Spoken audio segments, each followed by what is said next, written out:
one of the first of the three is the women's ensemble called Voices of Bridge, and they'll be singing Up on the Housetop. The gentleman who stayed one side.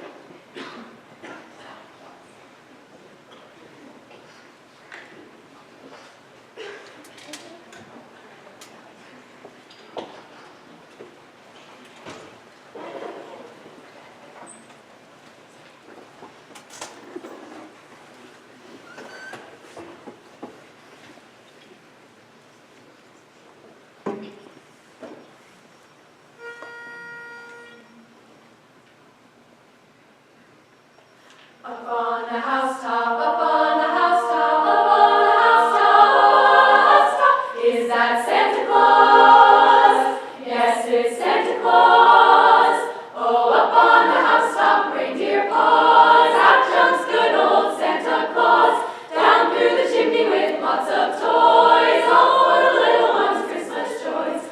Ho, ho, ho, who wouldn't go? Ho, ho, ho, who wouldn't go? Up on the housetop, click, click,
tonight. And all the reindeer loved him, and they shouted out with glee. Let's have a reindeer party, yeah. The red-nosed reindeer, you'll go down in history.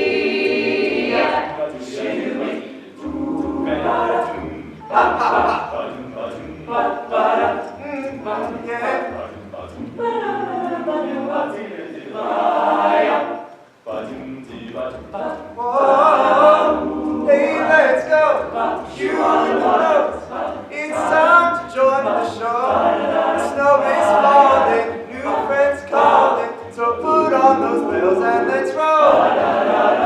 Then one foggy Christmas Eve, Santa came to say, what did he say? Rudolph, with your nose so bright, won't you guide my sleigh tonight? All the reindeer loved him, and they shouted out with glee. Let's have a reindeer party, yeah. The red-nosed reindeer, you'll go down in history. You'll go down in history. What, and that's the way it's gonna be.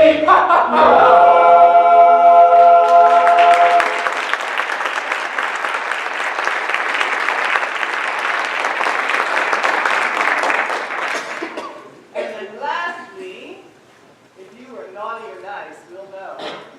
Santa Claus is coming to town.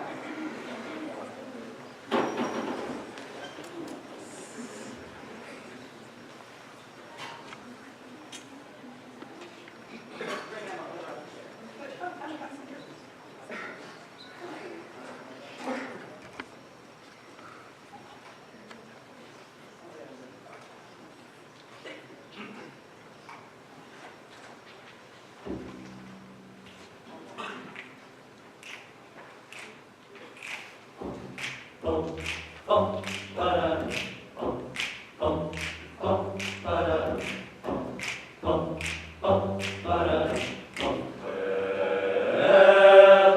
You better watch out. You better not cry. You better not pout. I'm telling you why. Santa Claus is coming to town.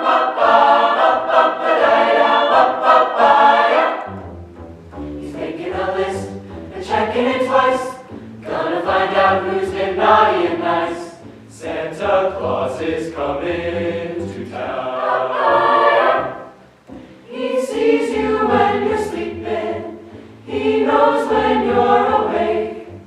He knows if you've been bad or good. So be good for goodness sake. Well, you better watch out.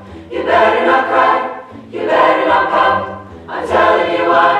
Santa Claus is coming. He's coming to town. So you better get a move on and keep looking back every once in a while. Watch for a little fat man with a smile. His dimples are merry and he's kind of cute, with a shiny backpack and leather dancing boots. He has a beard that's as white as the snow, and his favorite expression is Whoa, whoa, whoa! So if you see him and his suit is red, please remember just what we said. He sees you when you're sleeping. He knows when you're awake.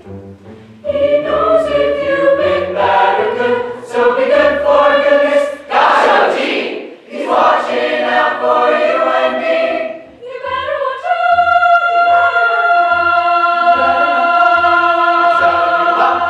Santa Claus is on his way. He's finished loading up his sleigh, and now he's coming to town. Ba-ba-ba-ba-ba-da-ya-ba. Watch out.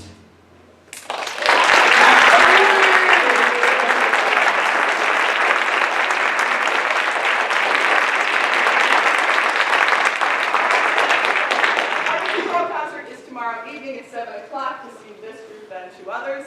We'd love to have all of you there. And our final wish for you is a Merry Christmas and a Happy New Year. Thank you, Mr. Marcarian, for having us here tonight. Thank you very much.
I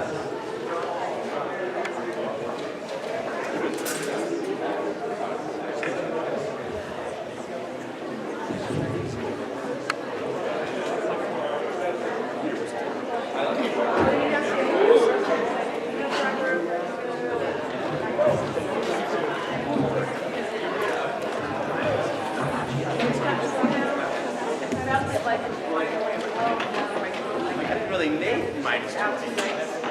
I'm never going anywhere without a minus 20. I know, it's cool. We'll do some after, yeah, because it doesn't happen.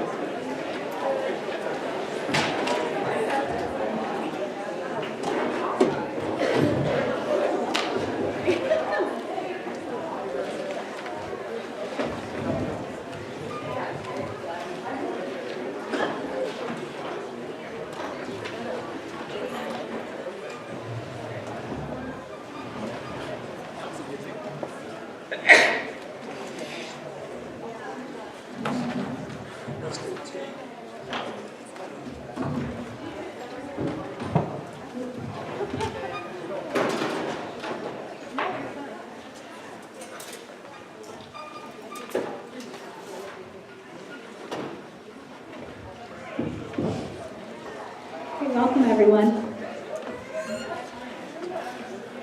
That was a really nice way to start the meeting.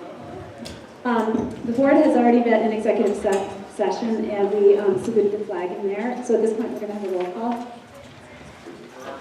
Here. Here.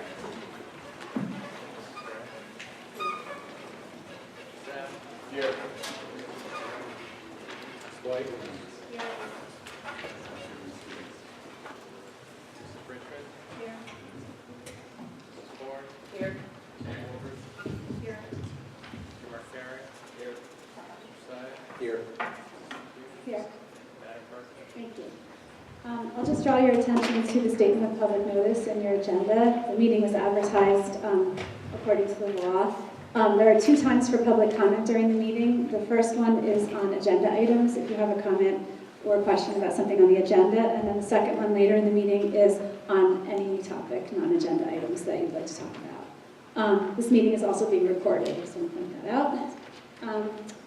Okay, we're up to our student representative, Maddie. Hi, everyone. So we've had a great few weeks. We had our senior spirit week this past week. It was pretty fun, and we had some pretty spirited people participating. We had our first basketball game. Maddie, can you pull the microphone a little closer? I don't think you can. So we had senior spirit week. It was very fun. We also had our first basketball and hockey games, and we were doing pretty well. We held a teddy bear drive run by the student government, where we definitely teddy bears, and now we can send them all into a children's hospital. We met with Airmark to discuss the vending machine issue that we addressed earlier. They were awesome, really cooperative, and really responsive to what we had to say. And a lot of food that we moved in the cafeteria to sort of meet those kids and their different dietary needs.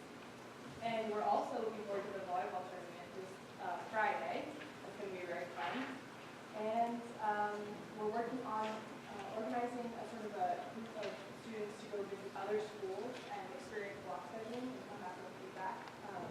Feedback from our meeting with the board of earlier. And we're all, and very important, we have some very impassioned students here today, and they were bringing up this issue of chamber orchestra being taken away from the elementary schools. They're very passionate, and they're going to speak on it in the public comment on non-agenda items, but I just wanted to voice it as something that the student body has brought up. I've seen lots of petitions go out and lots of kids talking about it, and the important is like to see cats be listened.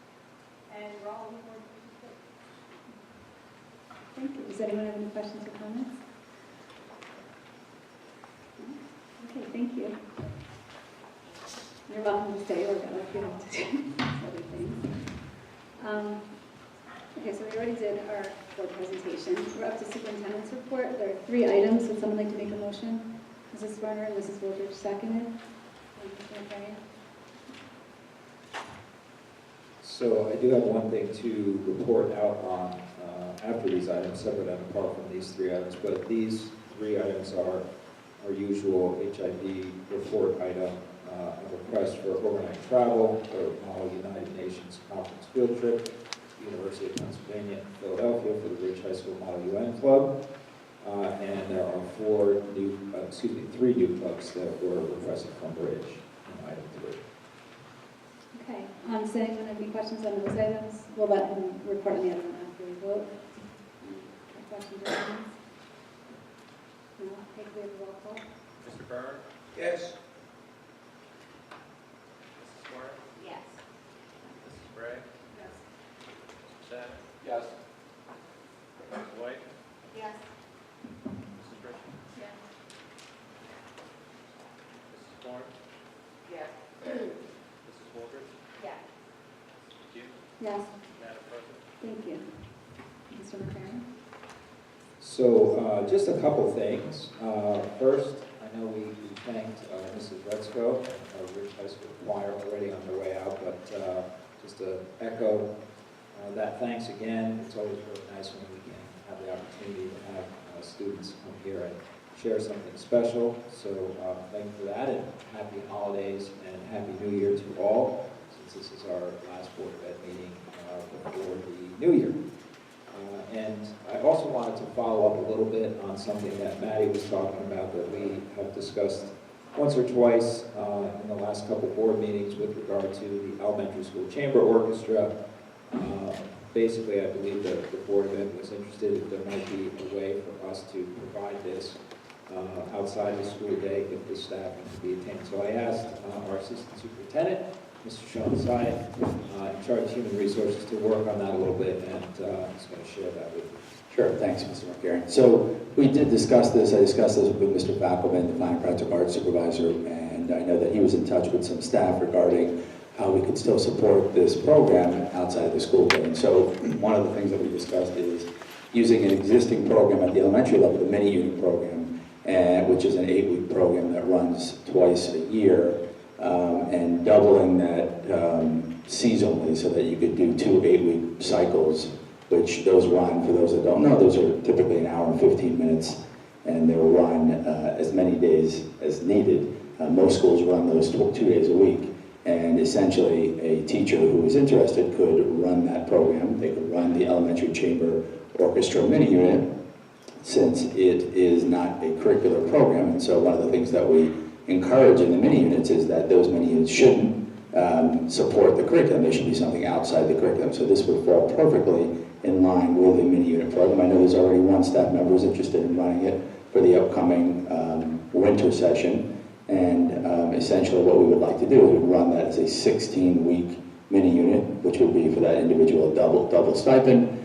And we would try that model and see how that works. And essentially it would be an hour and 15 minutes running at least once a week or twice a week, depending upon the interest.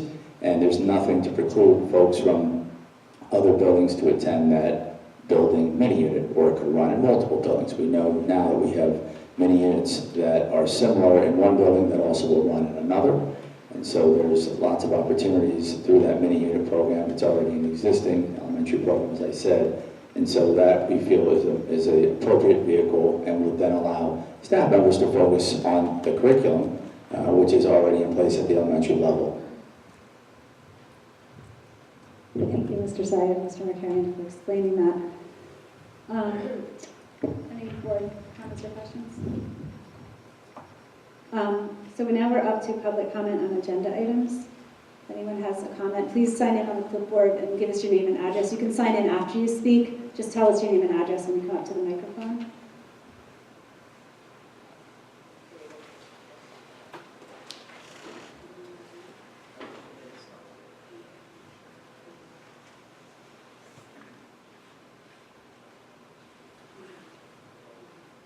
Hi, good evening.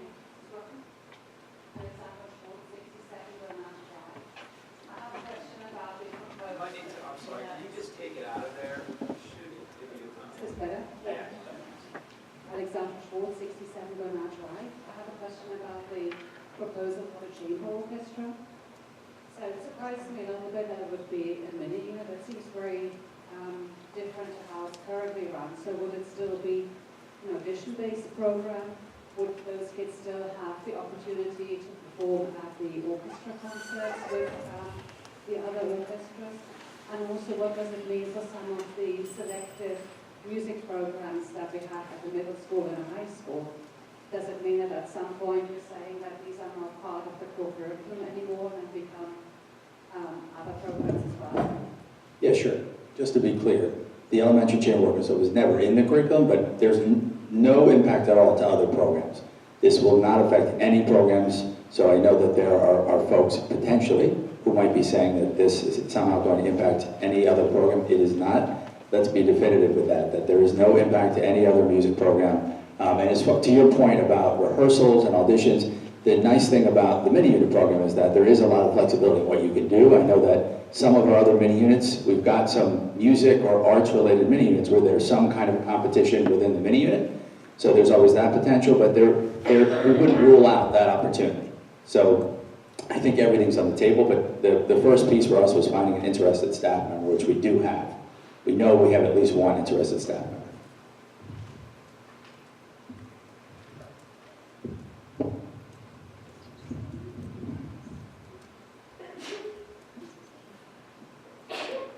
If there's anyone else that wanted to speak about the chamber orchestra, you can do that now since it already kind of came up.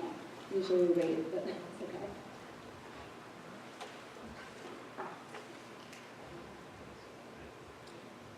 Hi, I am Susan Chang, 1 Washington Drive. Question, so the chamber was never part of the curriculum. Why did it exist before and all of a sudden it doesn't exist anymore?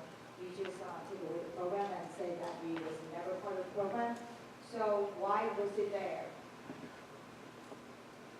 To begin with. We'll address the questions after all the public comments. We'll wait till everyone asks their questions and then we'll address them. It just seems kind of sudden that the program is being taken away with just turning it into a new unit. Whereas before, it was part of the school hours that the kids don't have to come after school. It was done during the school hours. And I just don't understand that. It seems like the chamber was such an excellent program. And I know all parents moving to the school district know that specifically for the program. And now it's taken away. This really is affecting the reputation of the school district, and I hope you guys are aware of it. Thank you.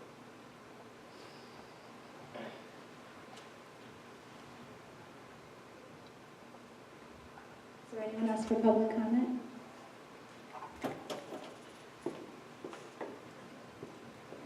Related to the orchestra, is that okay? That's okay, because it already kind of came up. Yeah, it wasn't on the agenda, but Mr. Mercarian spoke about it, so we're just going to treat it like an agenda item now.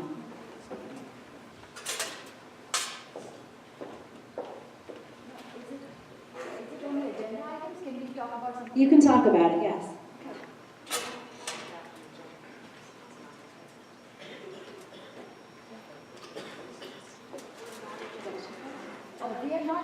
The chamber, right, the chamber orchestra is okay to talk about now. Other things should wait, okay? Unless it's on the agenda. We're just making an exception because Mr. Mercarian and Mr. Seid reported out on the chamber orchestra.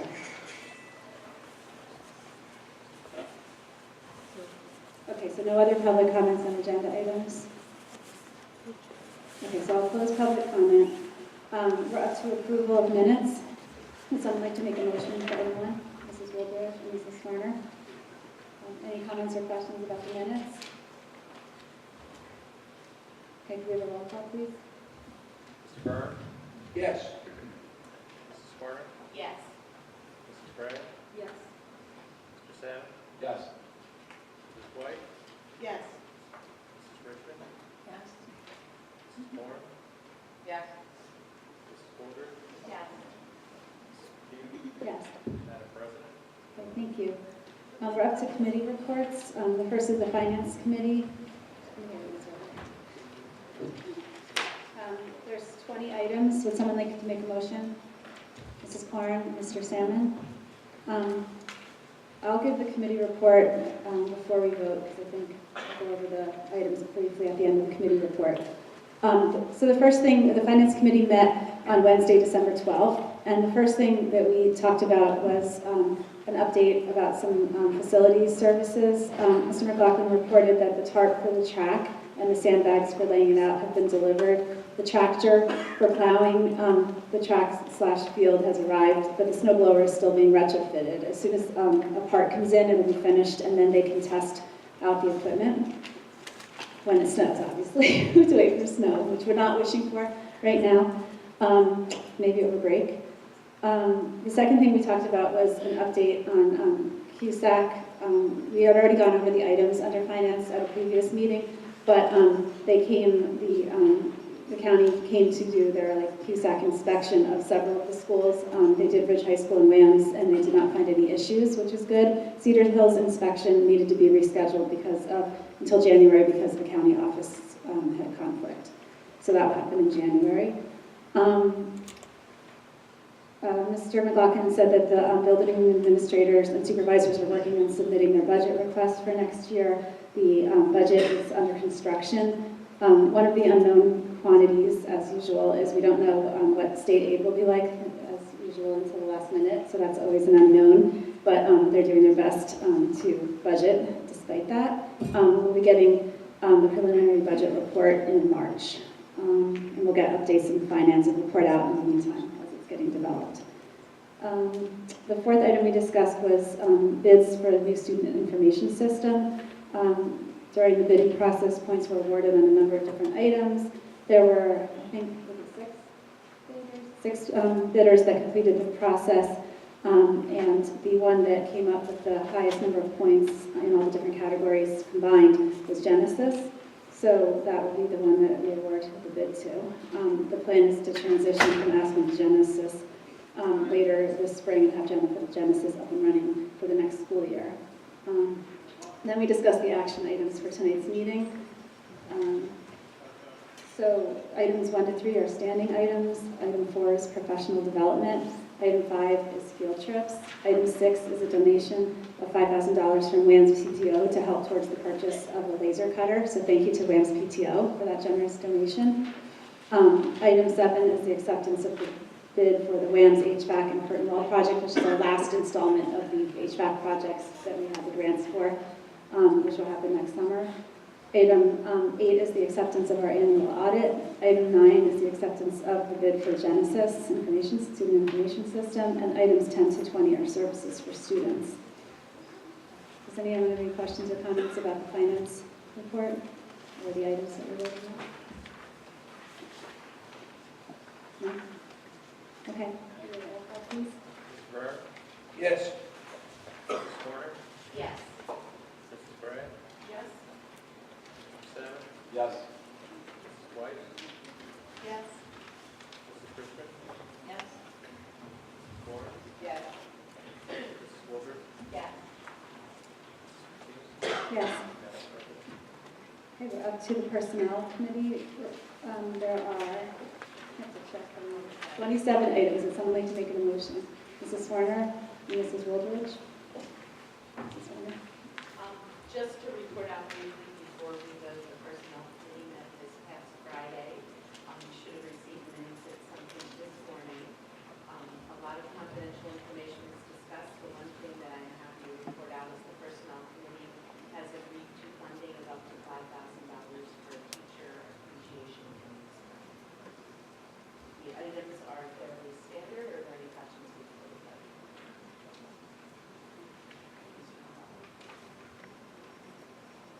Mr. Burr? Yes. Mrs. Warner? Yes. Mrs. Bray? Yes. Mr. Salmon? Yes. Mrs. White? Yes. Mrs. Richmond? Yes. Mrs. Warner? Yes. Mrs. Wilbur? Yes. Yes. Madam Chair. Thank you. Now we're up to the Policy Committee report. There's one item. Would someone like to make a motion for the item? Mrs. Korn, Mr. Salmon. This is a second reading of the school calendar.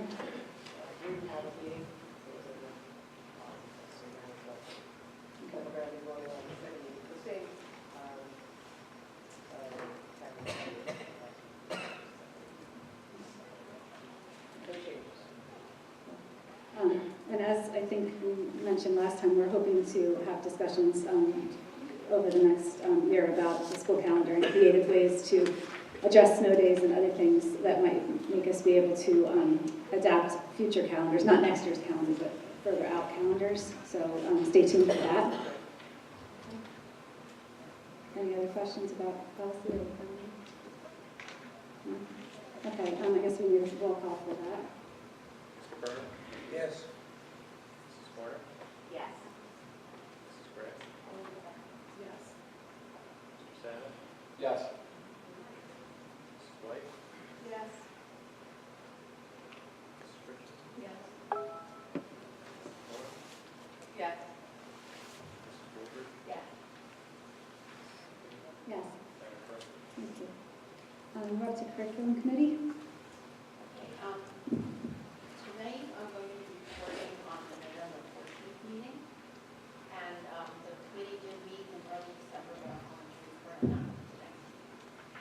So the first item on the agenda was the TSAC review. And this box reviewed the 16 TSAC items in the instruction program category.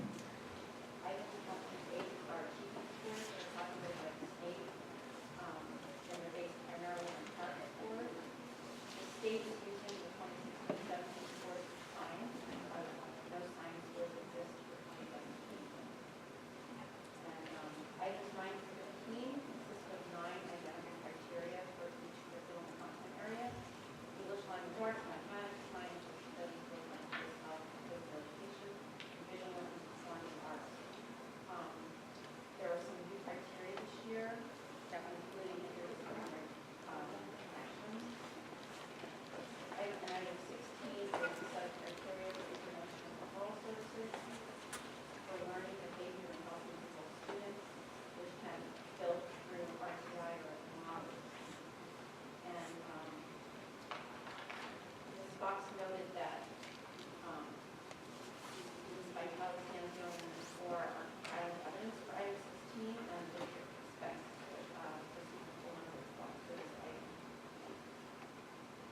The next thing, we went through some program studies changes and we did. And for the scheduling process for 2019-20, suggestions from the October 12th school committee meeting, which I've already reported on, were incorporated into the final version, and implementation will begin in January of 2019.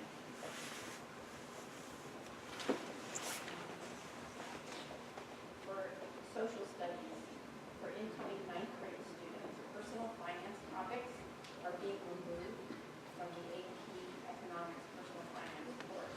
This course is a double AP course that prepares students for the AP Microeconomics and AP Macroeconomics exams. The math requirement for taking this course will be changed to accommodate the different levels of math that students are coming from.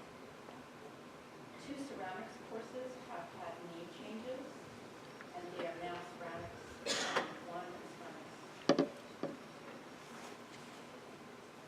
There's a new course, AP Research. It's in the PLA department. It's the second course in the AP Capstone program. The first course, AP Seminar, is being offered for the first time this year with 21 students enrolled. Students in AP Research, which will be offered for 2019-20, spend school years researching a topic of their choice and writing a 4,000 to 5,000 word dissertation. The paper determines 75% of their AP score, and 25% is covered by 4% of their research. The next item is online financial literacy. Unlike previous online courses, this is going to be a very rigorous course that covers the same material as the semester-long test. Word processing has been revised and is going to be reading computer applications in business, and it will include Microsoft Word as a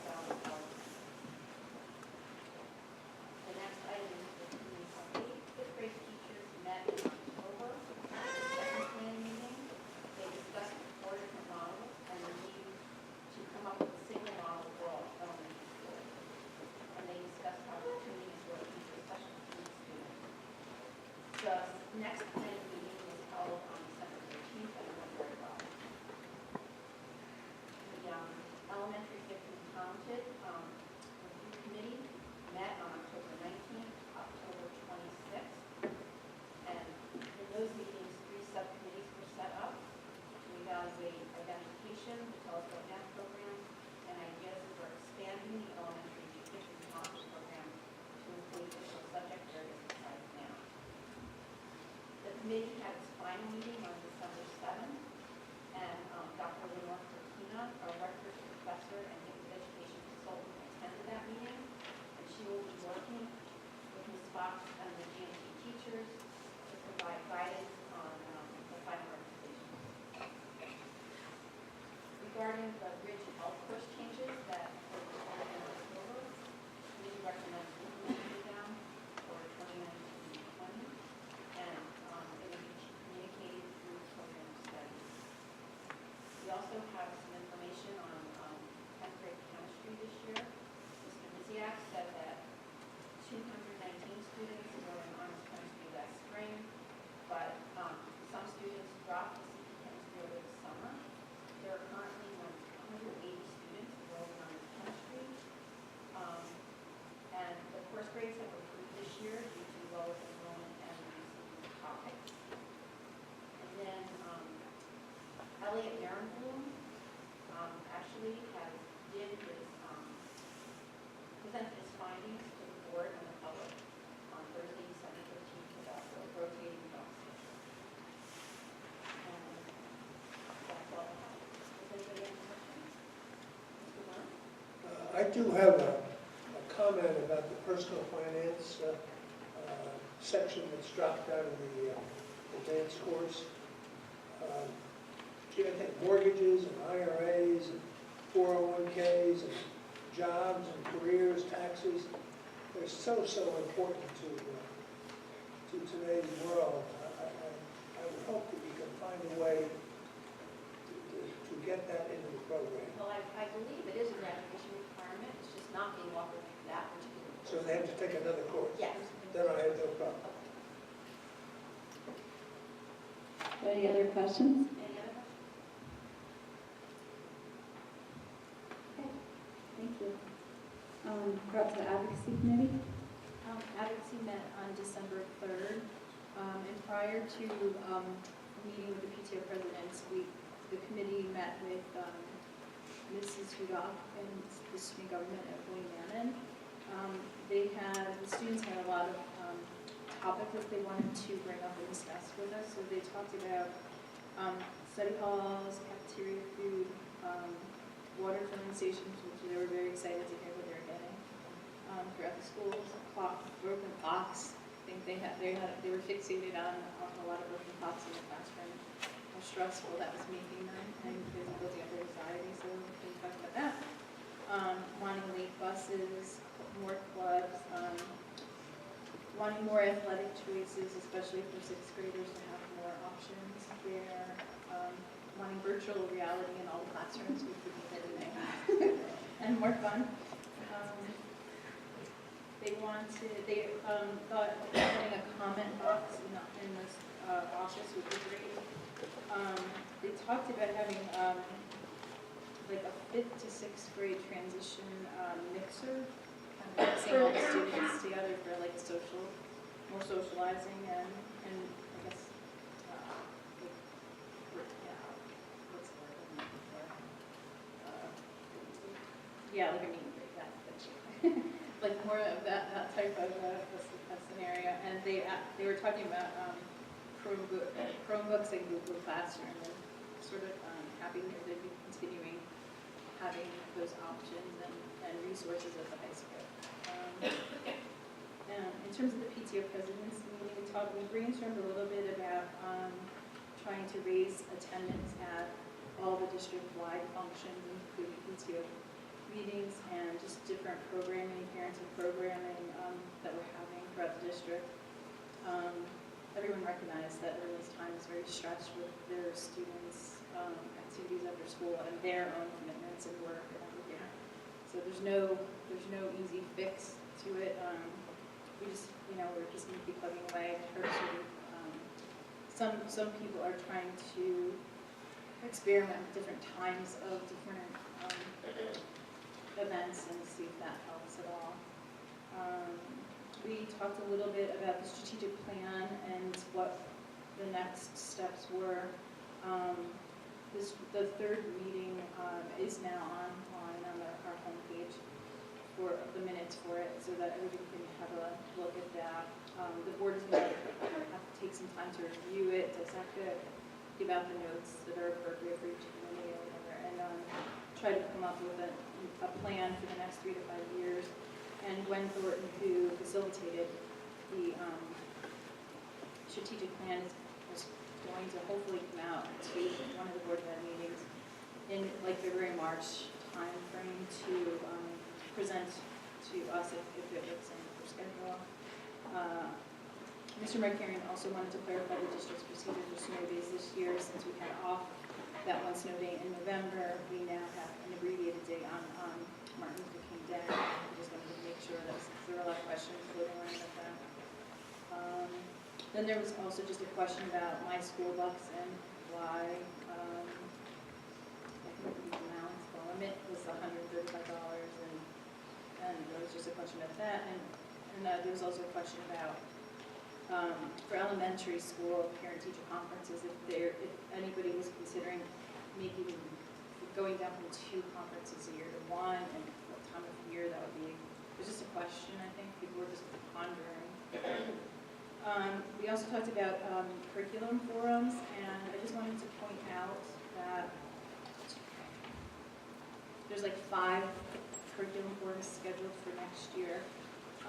March 13th at Cedar Hill is going to be the English Language Arts. March 20th at William Manning is going to be a math, science, and world language one. April 30th at Oak Street is going to be a health, PD, and counseling. Oh, did I say what? No, April 30th. Can't read my own time. April 17th at WAMS is going to be a math, testing, and social studies one, and then May 29th at Cedar Hill is going to be Michael Backelman is going to talk about fine impact goals with performing arts there too. Anyone have any questions? I just have a comment. It was great meeting with the WAMS kids, just like it was great when we met with the Rich kids and hearing from the kids directly. Yeah. So it was fun. fun. I really liked doing that. And we're going to meet in January. We're starting with the elementary school. I think Cedar Hills.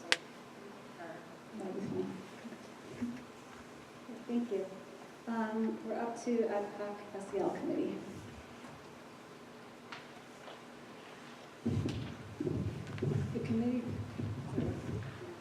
The committee met on November 15th, which seems like forever ago now. The first topic covered was the elementary SEL counseling curriculum. We were fortunate to have Nancy Kugaro and Molly Wilcox from 2 of the elementary schools join us, and they reviewed the counseling curriculum that as it's currently being delivered in the elementary schools.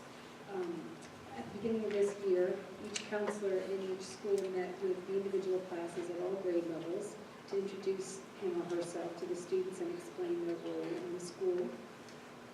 They also offer in-class lessons, and they continue to do so throughout the year in self-esteem, the growth mindset, bullying prevention, friendship, conflict resolution, and identifying and expressing emotions. In addition to those in-class lessons, the counselors invite students to come to different small group sessions. They have a specific concern that unifies them or unites the group that are invited. For example, there's lunch buddies, which is for students who are struggling maybe to make friends or enjoy recess time. Then there's assistance with social issue and conflict resolution. The newcomers offers students that are new to the school a chance to have lunch with a counselor and maybe some other new students in the school. The banana splits are geared towards students experiencing a difficult family situation. Stress busters are invited to discover their body's signals of stress and potential relaxation techniques. Beyond those unified lessons, and those occur across the district, each elementary building takes their own approach to some of the SEL programming. You've probably heard about the Mount Prospect partnership with United Way, which is based on the CASEL model, which is the Collaborative for Academic and Social Emotional Learning.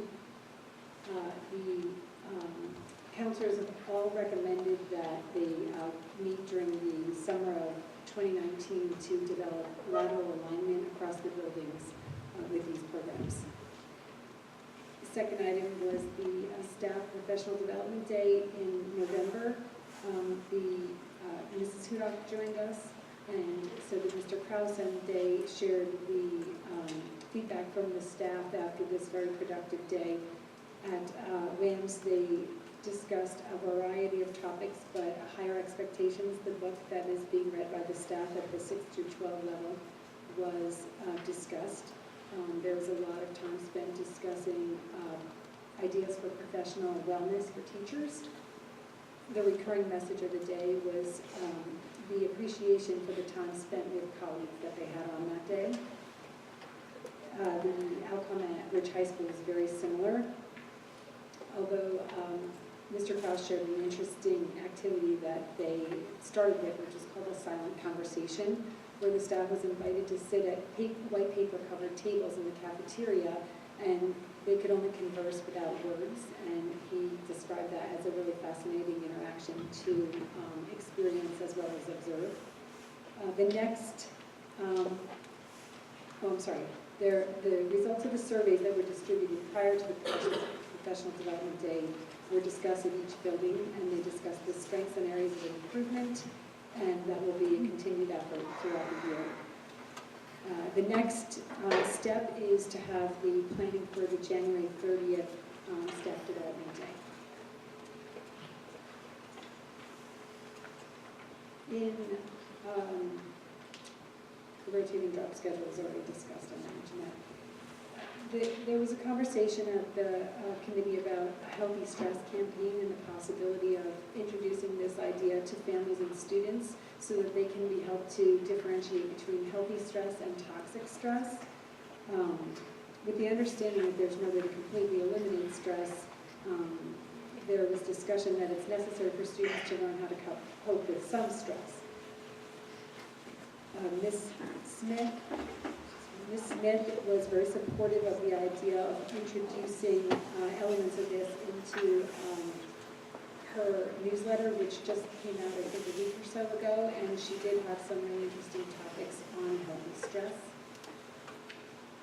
And the final item was about the Rich Counseling Suite. The furniture is in, and we still don't have a date for the open house at this point. The next meeting is this Thursday, the 20th of December. Any questions? I have one general question.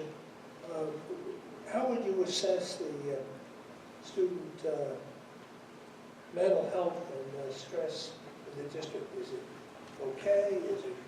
Is it a problem? Hiring United Way would indicate that we're beginning to have some trouble. Is there any district-wide assessment on this issue of stress? We get the report each year from the counseling department. It was given by Stephanie, I don't remember the date, but not too long ago. And we had the student stressors survey and the results of that. And I just want to note that the United Way program has been going on for several years. Ms. Hosey had come to the Board of Education maybe 4 years ago and asked that she be given permission to try that at their school, and they've been very happy with it. But the other buildings, as addressed in the presentation that we heard, are all doing some form of the same conceptual effort. It's just that it's not necessarily the United Way program. I thought stress was a serious concern in the district, and I'm concerned that we're not really addressing it. So,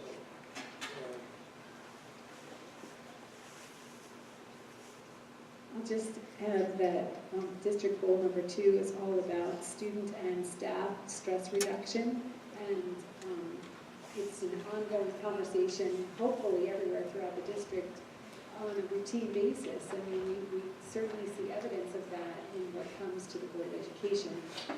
To quantify it, I mean, I'm certainly not qualified. Yes, there's stress for sure. are we improving it? Is it getting worse? Absolutely. Well, all these efforts are being made to improve it, and the results, I guess we have to wait and watch and see. Yeah, but when you do a follow-up student stressor survey, and we'll be able to see. The Pride survey will be this spring, so we can look at that. Okay, any other questions? Okay, we're up to liaison committee reports. I think Andrew had something. Yes, the municipal alliance met on December 4th, and I just wanted to run through everything. On November 14th, there was a vacant seat listed, which I heard mentioned as well, and then on December 5th, there was a workshop on working at the Somerset Hills YMCA. Dr. Melissa Tassi, a neuropsychologist, was the main presenter. There's a new program this year at William Manning called Peer Educators, and this STEM will be kindness students and connections. Students supposed to create kindness for Thanksgiving and positive messages. The drugs and alcohol unit is going to start in January. 2 youth mental health first aid classes are scheduled. One actually, I guess, took place last week on December 15th, and the next one is January 17th. And then finally, a documentary about anxiety called Banks will be shown on Thursday, January 24th from 6:30 to 8 p.m. and it is packed. It is free and open to the public, and there will be a Q&A after the film, and it's always recommended for ages 6 to 8. I just want to clarify, when you said there was a baking table, which was it an anti-baking table? Just checking, sorry. Absolutely. A lot of veteran and white dishes. Yeah. Any other questions? So you had a liaison report, right? Yes, the New Jersey School Board Association Legislative Committee met December 1st in Trenton. There was a lot of good information. I'm only going to give everyone a couple of the highlights.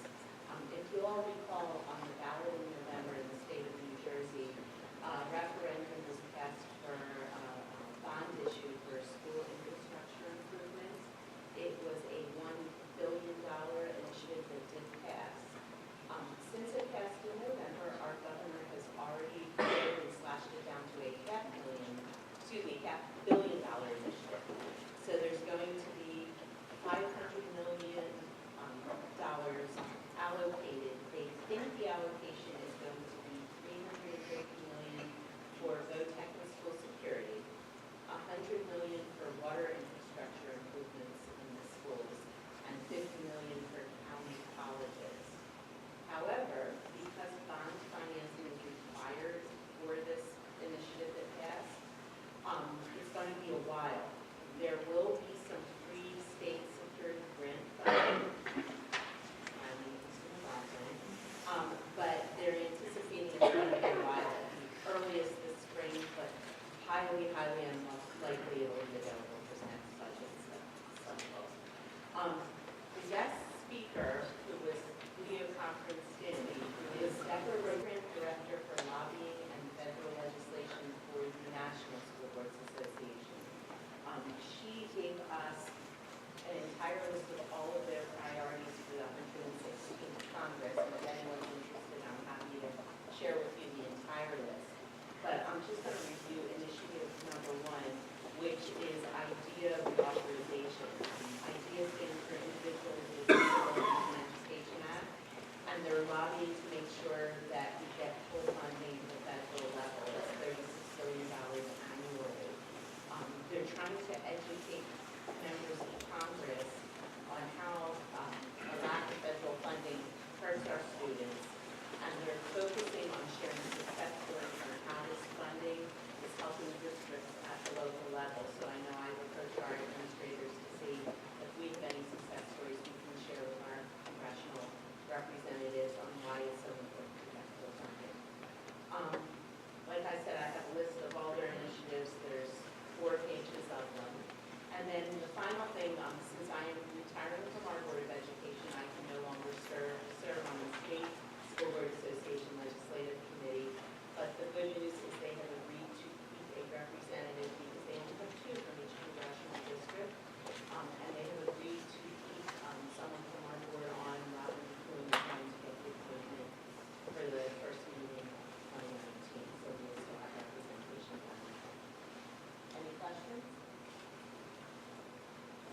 Thank you, Beth. And thank you for doing that. And going to Trenton. It was a fun drive. Okay, so we're up to public comment on non-agenda items, and because a number of students and people came in after we already, Mr. Markari and Mr. Syed already spoke about chamber orchestra, but I know some of you are here to talk or hear about that. So I'm going to have Mr. Syed recap what he said before about our plan, and then I will make a couple more comments, and then we'll have public comment. Okay, so I'm going to try to, hopefully, yes, say it just as I said it before. So we are, just to address folks that are here regarding the chamber orchestra potential, we were looking at the idea of utilizing an existing elementary program, the mini unit program, as an idea, as an avenue for folks who are interested in that particular opportunity, where that program typically runs 8 weeks. And so there's an opportunity to essentially double that time, so you'd have a 16-week period at an hour and 15 minutes per session, which is actually longer than what was going on in that program that wasn't in the curriculum. So that program would be an hour and 15 minutes. It could be up to 2 days a week. It could be 16 weeks. And we have someone that's interested in offering that program. It would be open to folks across the district, all buildings. And I just want to reiterate what I said earlier, that I think in this digital age that we live in, things get manipulated and misconstrued. There's absolutely no changes being made to any of our music programs, despite what might be out there. There is absolutely no changes being made. I feel like I have to repeat that just so that I'm clear. This was not a program in the curriculum. I reviewed the curriculum thoroughly. I'm an expert on that curriculum, Michael Backerman. And so we were trying to accommodate definitely a valuable opportunity for students, and we feel like the mini unit program is a good place to do that. And so that's, I think, what I said in a nutshell earlier. Thank you. Good job. So I'm going to say one thing, and then we'll have public comment. And if you're coming up to speak about the chamber orchestra, I know there's a number of people here. If someone else says what you were going to say, you can just stand to show your support, because sometimes people are, several people all want to say the same thing. That's kind of a more effective way to show your support. So just to kind of clarify, when Mr. Syed's talking about how it's not part of our curriculum, the curriculum for music in the lower grades is to teach kids how to play their instrument. And so, in the middle school, there's a curriculum that's taught during the school day, and there's a 6th grade and 7th grade and 8th grade orchestra that meets during the school day. Then we do have programs like at the middle school after school where kids can maybe go above and beyond if they're super interested, jazz band, wind ensemble, select choir. Those things happen after school. So that's kind of the difference between what's during the school day and what's after school. So in the elementary schools, the teachers need to have time to deliver the curriculum to the kids that are learning how to play their instruments. And there are some kids in our school district who have taken lessons and who might be quite advanced, in elementary school compared to the other students. But our curriculum is to teach any student who wants to learn an instrument how to play that instrument so that they can become part of the orchestra or band. And so that's what the curriculum is that Mr. Syed's referring to. And so we certainly understand that people would love their kids to be challenged and have opportunities, but in our curriculum, that's not part of the school day curriculum, to be at that level in elementary school. I know that people have spoken. I've been hearing about this, and my kids have been hearing about this. There's definitely this board has always been very supportive and very passionate about our music program in the district, and we fought to keep it even through funding cuts from the state and stuff. So I think when Mr. Syed says there's absolutely no concern that this is any kind of plan to cut back any kind of music program, I think that we can all truly say that we believe that up here on the stage. So I just wanted to say that. So we'll open public comment, and like I said before, if somebody speaks, regardless of the topic, about something and you agree with them, you're welcome to stand or briefly applaud to get your message across also. Thank you.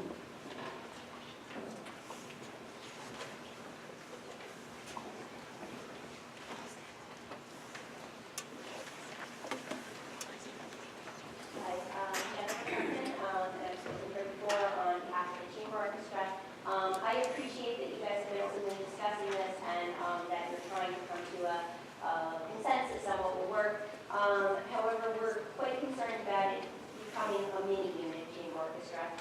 Chamber orchestra for the last 7 years has been part of the curriculum in the elementary schools. It has been during the school day. There has been time allotted for chamber orchestra during the school day. The teacher has a chance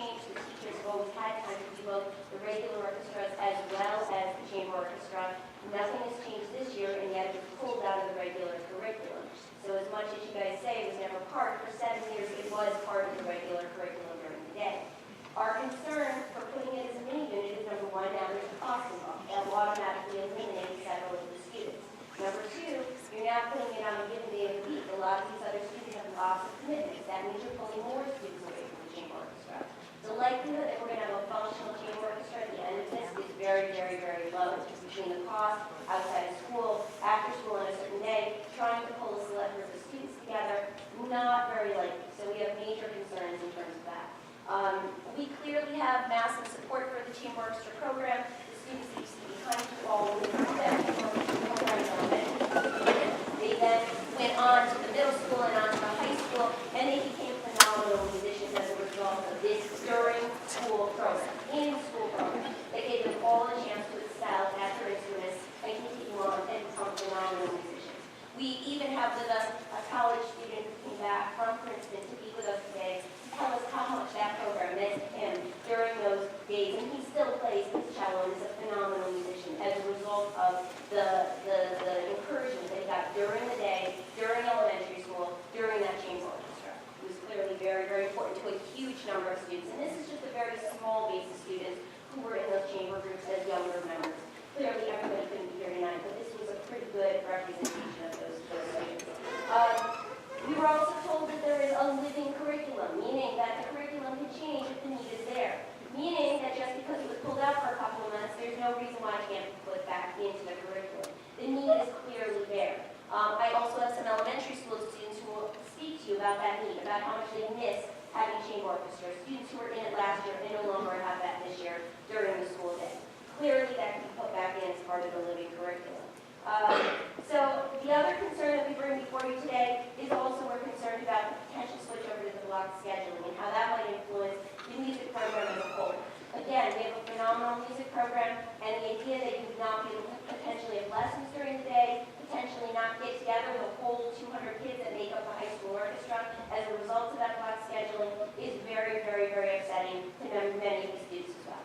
So, I'm not going to take the time. I want you to listen to the kids and to listen to what they have to say and how passionate they are about their orchestra. I also would very much like, my time is up, but I'm going to allow another person who hasn't spoken to play you a quick clip of the chamber group. I want you to hear how phenomenal these little kids are, these 4th and 5th graders, these 9 and 10-year-olds, because I'm betting that most of you have never heard the chamber orchestra play. And I would like you to hear a 2-minute clip. So I'll have somebody else use their 2 minutes. Thank you.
board members, we've spoken about this issue before.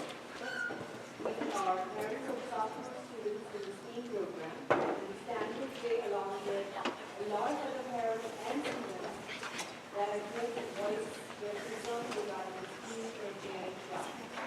We request the parents and students to stand up. The STEAM engineering students and parents.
Here are some key highlights, and also we have a copy for your reference that we will email and probably take to print out as well. So as per our discussion, the supervisors conceded that the middle school STEM program is indeed better than a high school program, as it is not under the umbrella of PLTW. And it is awesome that you just mentioned that Vance is getting a laser cutter. Great. Rich has a laser cutter and they're not allowed to use it. The hands-on deck skip activities are not being used optimally, wherein they are not allowed to use the motors or the coding aspect of it. We also do not fully comprehend or agree with a math teacher teaching engineering. Furthermore, it's our understanding that in the junior year, the civil engineering and architecture course is currently and in the foreseeable future will continue to be taught by a math teacher. We were informed that the 2018-19 freshman class this year, being in the third year, has been provided two teachers, one who adheres to the PLTW curriculum and a second teacher who is providing additional instruction. We were also informed that because the sophomores are only in their second year, they will experience growing pains and cannot be given the same opportunity. Despite having an intensive selection procedure, we were made aware that PLTW was on the contrary incorporated to cater to the mid-range students.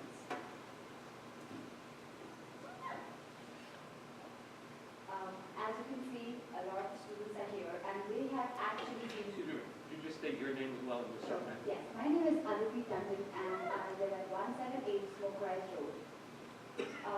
As I said, a lot of the students are here and they have actually been trying a lot to reach out to their school supervisors. Last year they wrote a petition. This year they have surveyed their peers, and as for the results, which we will be sharing with you, 91% of the kids noted that PLTW engineering is not a hands-on curriculum at all. As parents of sophomores, we found a great way to know with certainty the comparison between the rich engineering curriculum pre and post PLTW. We reached out to several engineering alumni students and the response was overwhelming, not just with answers to our questions, but the love and passion that they each demonstrated for the engineering track is apparent from all their testimonials. In fact, some alumni students have even come to this meeting today and we are extremely grateful to them. Can the alumni students please stand?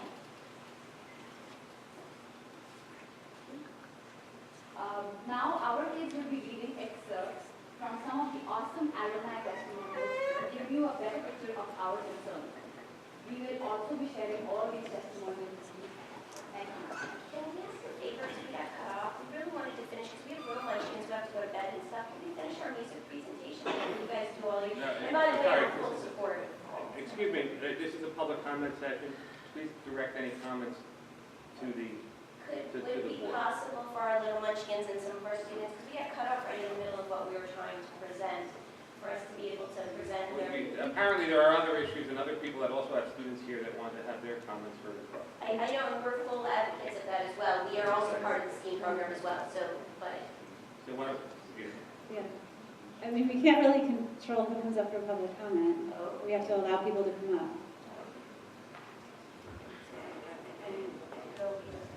Are you sure? Is it okay? And then you guys can all speak and we'll give you your, thank you. I'm sorry about it. Okay, come on. You guys can say your thing. Okay, go ahead. Here. You got to say your name, guys.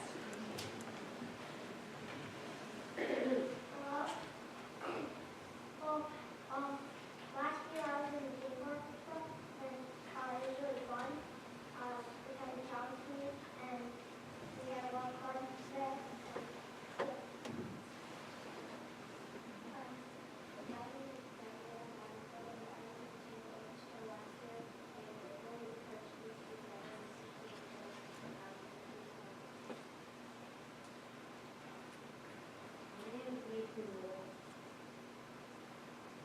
I've been in Rochester School for the last 2 years and we were over for the past 2 weeks.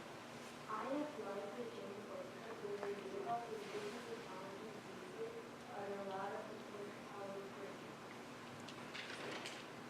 Oh, and also I'm Ben. Thank you.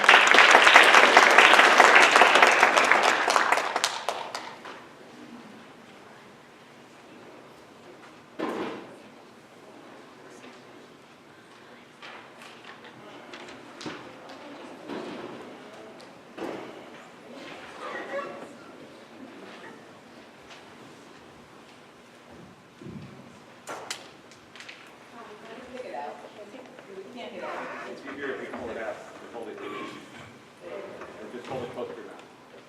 Hi, my name is Samantha. I'm with this district for 6th grade. I have a mind with the jury meeting. Hold on 1 second, we're having a hard time here. Microphone for you. We can't hear with that one, so we're gonna get you a different one. That's okay, give it to him. They can share.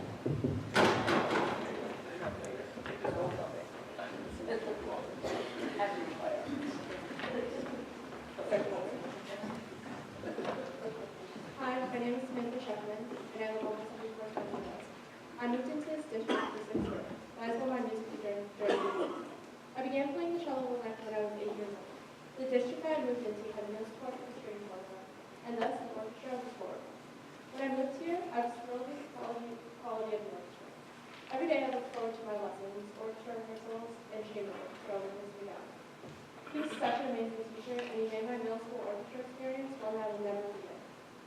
The 6th grade orchestra at Lambs probably would not have been even half as good if the 4th and 5th graders who moved up from the elementary school had not had chamber orchestra in elementary school. Chamber orchestra allows kids to have a more intimate experience with music and form bonds with their fellow musicians, as well as challenge them to play at a higher level of musicality. I feel that by eliminating chamber orchestra in elementary schools, we will decrease the quality of all the orchestras above it and doom this district to a similar fate as the one I moved from. We are currently very fortunate to have such an amazing music program because many other schools do not. I have many musician friends that have actually told me that because of their quality at their other high schools, their orchestra is so low that they're being held back from achieving their full potential. When I came to Ridge, I was thrilled that the orchestra quality was even better than at the middle school. The conductor, Ms. Curran, is as equally amazing as Ms. Young. Orchestra means so much to me. I cannot even begin to explain how important it is for me and clearly many other students. Orchestra allows me to have some mental health time also and not be stressed 24/7 in high school. When I walk into the orchestra room, I know that I can simply forget about homework and stress for 4 or 5 minutes and just simply enjoy making music. I am beyond worried about what will happen if you decide to switch Ridge over to the block schedule. My understanding is that it will make lessons impossible and virtually decimate our orchestra. I cannot imagine life at Ridge without orchestra. I am begging you to please bring back the chamber orchestra in elementary school and to not switch to high school with the block schedule. Thank you for your time.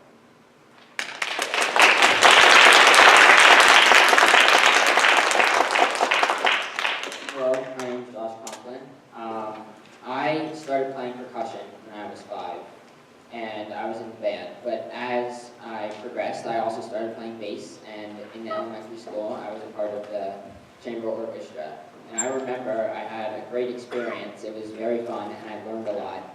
And I fear that if we change it over to becoming a mini unit, that, as we talked about before, less people would do it. And because chamber orchestra is such a big part, even though percussion was my main instrument, chamber orchestra is one of the things that really helped me keep going in bass and eventually get to the point where I am now. So I think it would be pretty bad if it became a mini unit, because then less people would do it and less people would continue. Also, to elaborate on the block schedule, as a member of both orchestra and band, if we have less elective space, that would make it harder for me to be able to continue to participate in both. And also for everyone else to get their credits and everything else, I think it would be a lot harder to continue doing orchestra, and I feel it would be bad for the music program in general if we switched over to block schedule.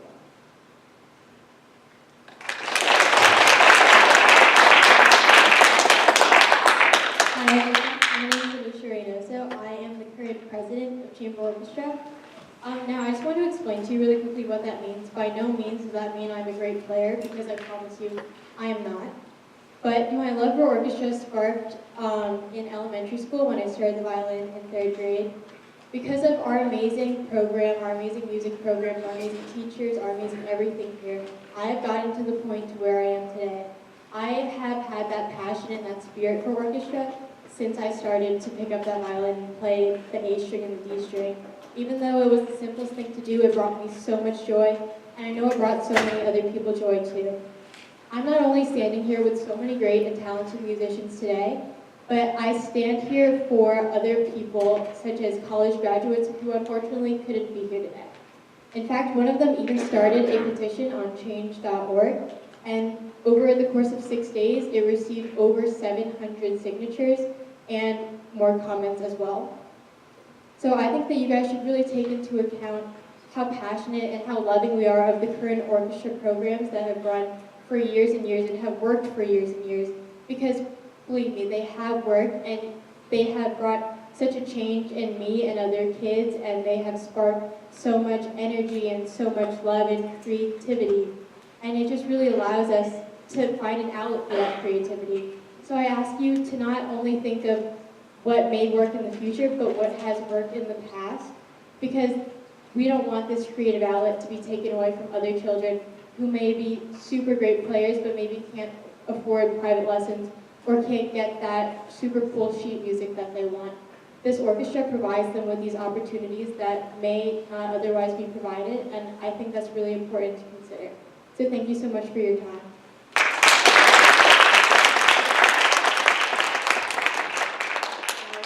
My name is Jordan Bessie, and although I am not an orchestra player, I play trombone, I do realize the importance of fostering passion for musicians at a young age. Sometimes when musicians come into middle school, it becomes a little more competitive on elementary school. Kids need more, it's easier for them to get involved, and when they find something that they're passionate about and they love it, and they will be willing to continue that into the future. While in middle school, kids get discouraged a little easier when they don't make it into an advanced ensemble, for example. I just wanted to highlight the importance of fostering passion into little kids, because it really does make an impact. I can speak on behalf of the majority of musicians here. We all didn't start out as prodigies. No one started out as a perfect musician, but through a bunch of accelerated programs like wind ensemble, jazz band, chamber orchestra, philharmonia, we all managed to develop into wonderful and talented musicians, and I'm sure that without those programs, we would not be the same musicians that we are here.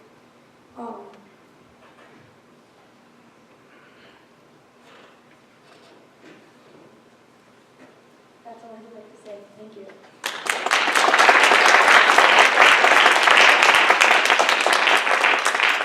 Hi, my name is Steve Federmardi, and just like Jordan said, I'm not an orchestral string player, but I play bassoon. And that's one of the instruments that's quite important in a full orchestra, which honestly I wouldn't have learned about if it weren't for programs such as the chamber orchestra in elementary school. Bassoon's not an instrument that you can start super early. I started after switching from an instrument in middle school. And it was only because of programs such as chamber orchestra that were part of daily curriculum that I was able to switch to an instrument that I loved and can play so fondly today.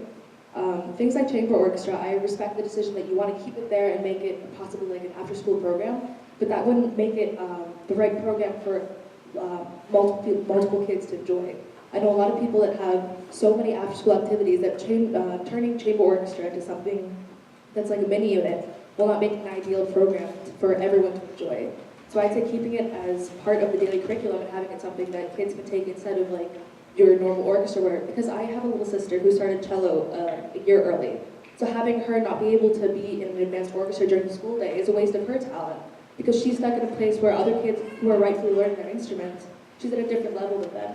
So having orchestra be with its normal skill level plus like a grade above that in the chamber orchestra as part of the normal school day is really important to me, as well as a lot of other kids, because it sets them up for the other competitive levels as they grow up.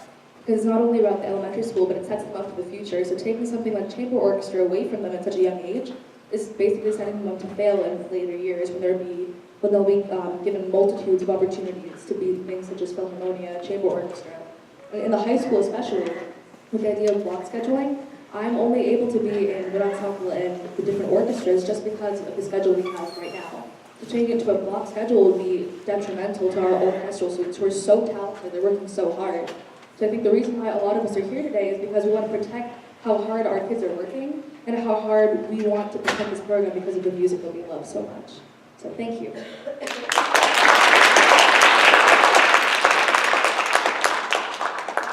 Hello, my name is Ethan Conklin, and I live on 110 Spencer Road.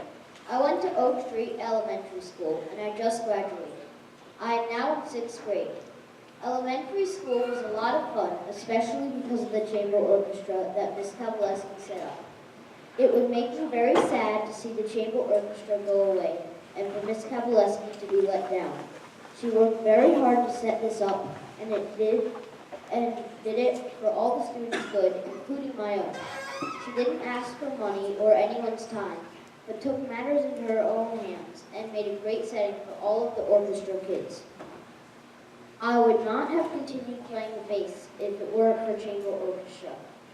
The music I played there was more interesting and fun, and made me see what it would be like in 6th grade. It made me want going because it was so fun and entertaining. When I had to leave elementary school, the main thing I was most sad about was leaving Mrs. Kowaleski, and especially her chamber orchestra. Miss Kay had always been so nice to me. She recognized that I had talent in speaking in front of people, acting, and singing. So not only did she give me speaking parts in the concert, but she let me sing a whole song with the orchestra. She is very nice. She's very good at seeing people's talents, and that's one of the reasons she did the chamber orchestra. Chamber orchestra could be the start of somebody playing an instrument for the rest of their life, and maybe even as a career.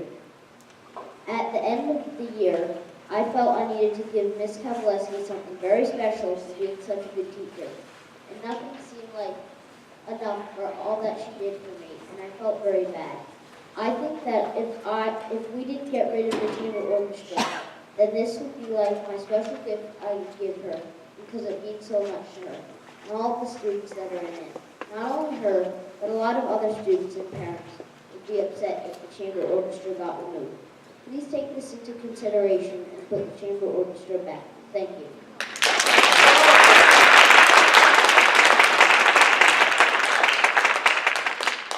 Hi, I'm Justin Wong, so I'm going to read 3 quotes. When words fail, music speaks, by Shakespeare. If children hear the fine music from the day of their birth and then learn to play it, they develop sensitivity, discipline, and endurance. They get a beautiful heart, by Shinichi Suzuki. Works of art makes rules. Rules do not make work of arts. Claude Debussy.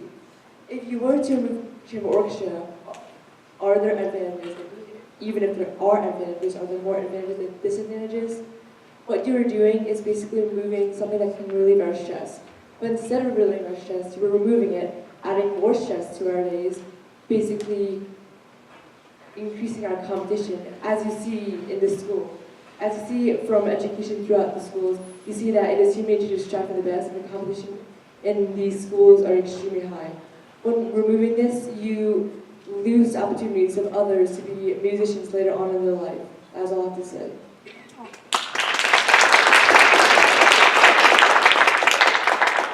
Hi, my name is Sarah Owen. I was lucky enough to experience the beauty of orchestra, and it's a place where we can not only learn to love music, but also learn about teamwork and have a new family. So I'm really hoping that we won't take this away from younger kids who could really potentially do really well with music. Thank you.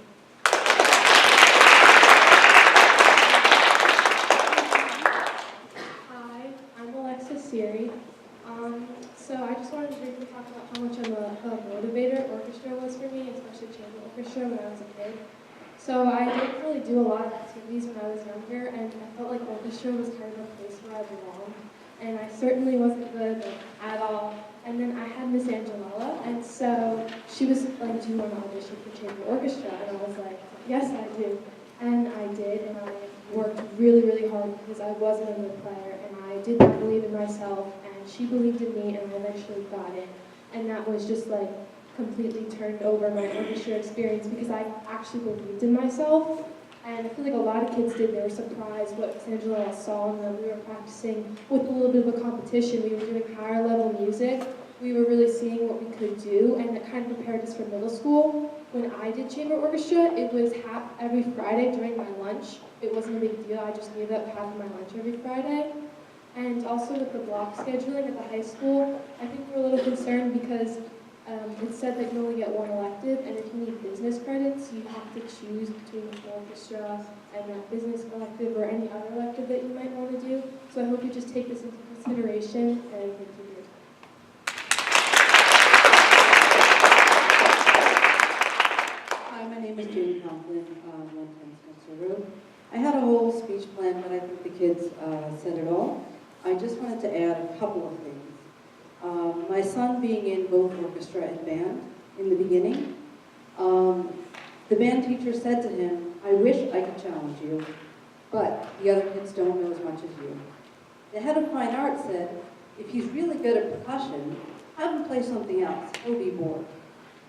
Chamber orchestra is where he wasn't bored. That was the one place where he could get his musical needs met. I know you've all heard of differentiated instruction. We do it with reading, we do it with math, we do it in classes. There's no reason we should not do that in music. There are a lot of reasons to keep chamber orchestra, not only for the kids, but for the program. And you've heard that as well. Because what happens is these kids that are very interested, they don't go outside of school only. They can do the stuff in school. And then if they're interested, they can do stuff outside of school that's at a higher level. And they continue programs as they go through. The middle school is one of two that has a full orchestra in the entire state. That's not an accident. That's not an accident. That's because the kids who are really good, really motivated, and really interested have a chance to learn at their level within the school system. So I would encourage you to come to a concert, to see what it's all about, and to please consider putting it back within the school.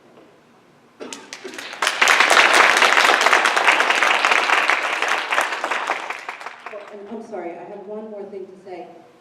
There is a chamber orchestra, which is a higher level group within the school day in middle school.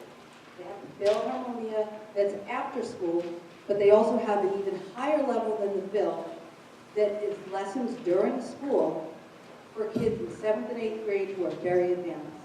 So they do it in the school day, in the middle school. There's no reason why they can't do that.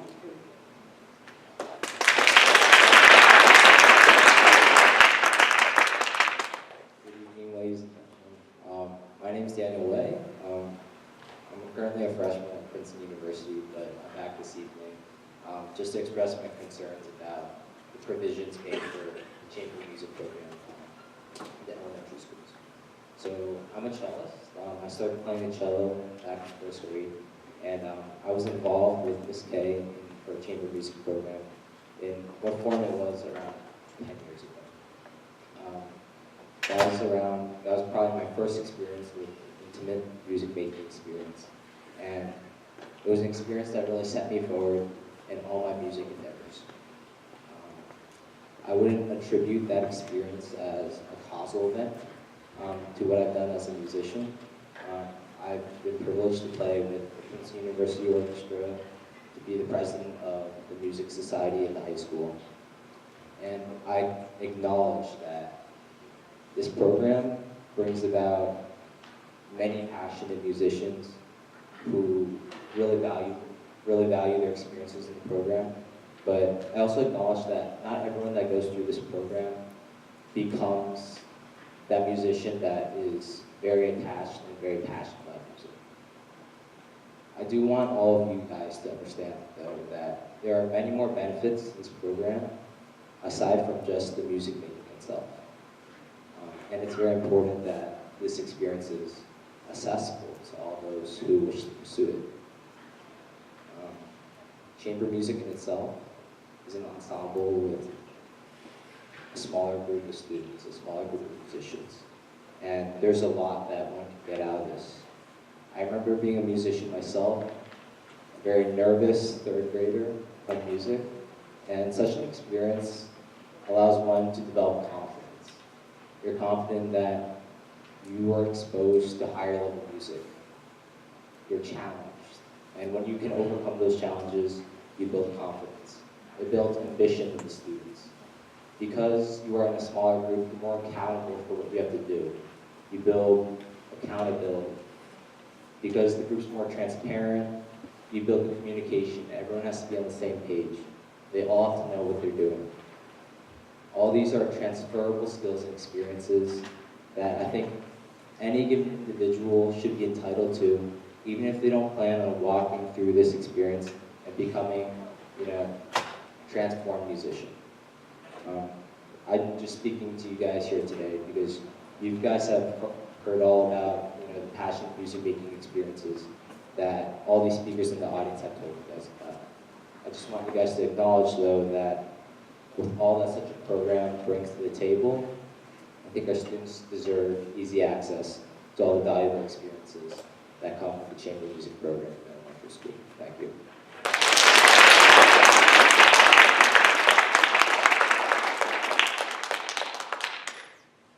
Hi, my name is Alex Timoney. And I'm Lauren Feldman. And we just want to play you a small excerpt from our past winter concert at the high school.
As you can see from that short excerpt, our orchestras in high school are amazing, and we can say without a doubt that this would not have been possible without the chamber orchestra programs at the elementary schools. Thank you for your time. Thank you.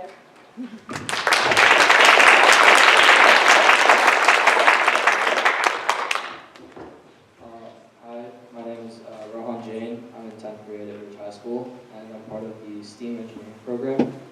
And I want to go over some of the issues we had with the PLTW curriculum because we might have lost track of them. One of the issues we had was that the program is not hands-on at all, really. I'm going majority of the program is simply calculation or theory-based, and we have no ability to apply these theories and calculations to the real world. We're not given any hands-on projects or little to none hands-on projects, and we feel that this is something that doesn't reflect the real world. The real world doesn't rely on just theory. The real world relies on experience and the ability to think on the spot. One of the other issues we had was that, at best, one of the other issues we had is that Ridge is known for being above par on all levels in science, math, social studies. Almost every aspect of Ridge is known to be above average at the national level. And the PLTW curriculum is a national level. So by incorporating this PLTW curriculum, we feel that the quality of these classes are actually being brought down, and that we feel that the quality of these classes is not consistent with Ridge's great academic, reputation. And so we have a few quotes from former Ridge engineering students from before this program was incorporated. One of these students went to Drexel University and is majoring in architecture, and he says, quote, "I have no doubts that a step away from these kinds of creative, hands-on problem-solving methods is a leap in the wrong direction with regards to the current direction of STEM careers. As Ridge High School has always provided a competitive academic environment, I believe it needs to be likewise competitive in its approach to developing leaders in technology, engineering, and design fields." He is essentially all just restating the statement that we all feel is that at best we would like to get rid of the PLTW curriculum and put back the curriculum that we had before that was created by Ridge teachers who had experience. Obviously that may not be something that the board is going to do, but we would at least like to modify the curriculum so that we can have more access to hands-on learning. And we actually interviewed a few of the students who we sent out a survey to many of the STEAM engineering students, and we found that 91% of students responded, believe that PLTW is not hands-on enough and is too mathematical based and too theory based. And we found that 100% of all students we surveyed would like to see the use of CNCs, 3D printers, and laser cutters incorporated into the curriculum. And earlier today you mentioned that WAMS is looking to buy a laser cutter, and this is kind of ironic because we have zero access to those same tools that middle schoolers have access to. And we feel that middle school programs are getting a lot more attention and that the high school programs are being neglected. And we would just like to see some change in terms of more hands-on ability in the high school curriculum. Thank you.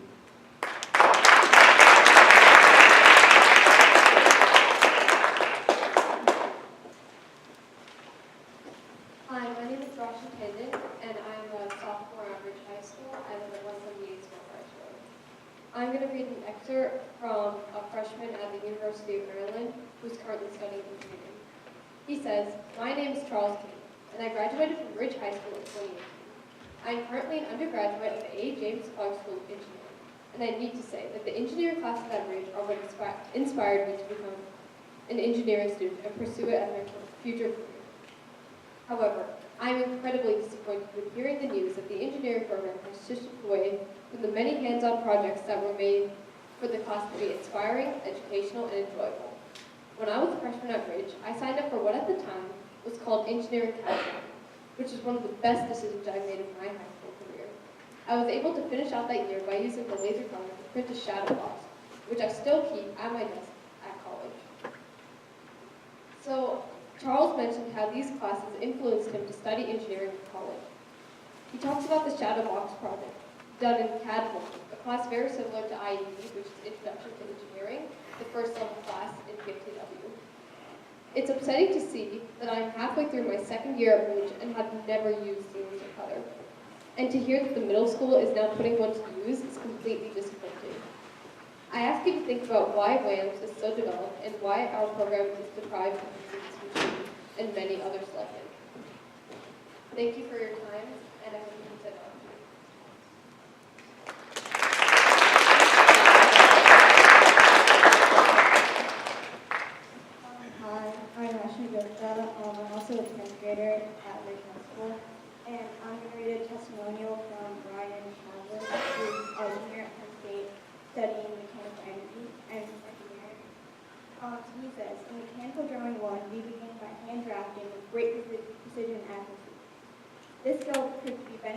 so many ways in Penn State.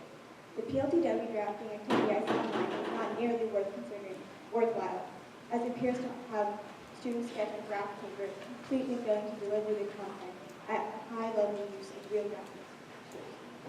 Hand drafting is the foundation of engineering and an essential skill when trying to solve a problem. So, just to show the difference between what we did for study and what hand drafting actually is, I was in the 8th grade STEM program, and that was in the middle school. And in the middle school, we used so much more than we used in PLTW, like the drafting board, T-squares, different pencils, different darknesses, and different thicknesses, and we used protractors and so much more for hand drafting. And the high school, which is supposed to be great reputation above great academics, we draft on graph paper, which is kind of any math classroom, and we basically use a pencil like this when we're drafting. And obviously we want to be able to do hand drafting like it's supposed to be, and it's really unfortunate that the middle school has a better engineering program than the high school does. Thank you.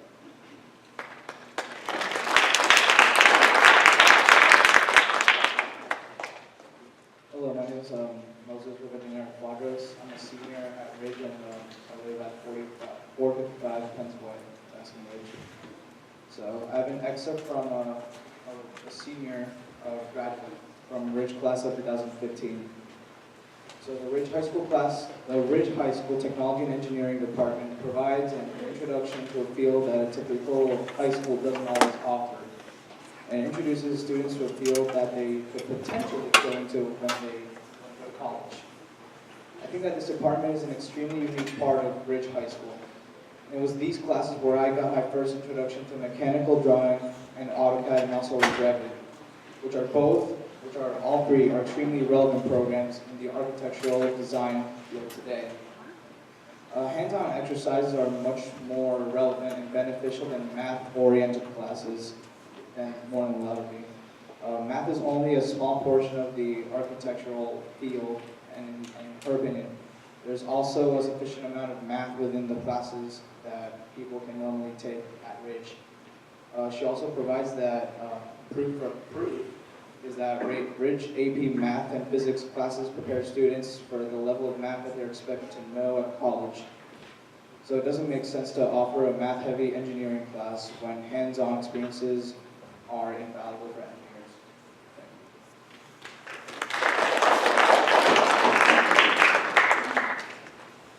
Hi, my name is Sid Mucker. I'm a sophomore at Ridge High School. And I have a testimony from Ashley George. She's a freshman at Texas A&M University, and she graduated Ridge last year.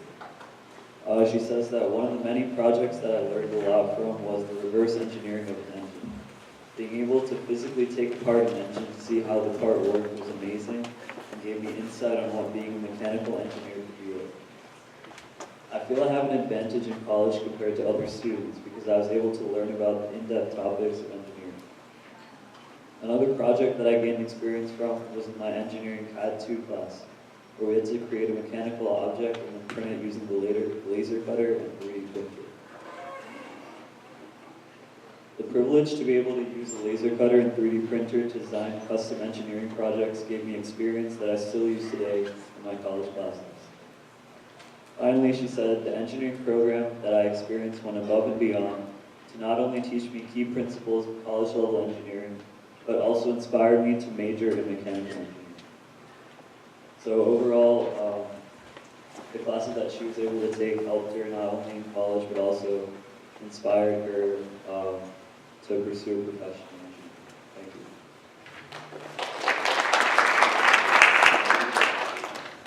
Hello, my name is Shrek Usricha. I am a senior at Ridge High School, and I'm currently the president of the Ridge Computer Science Club.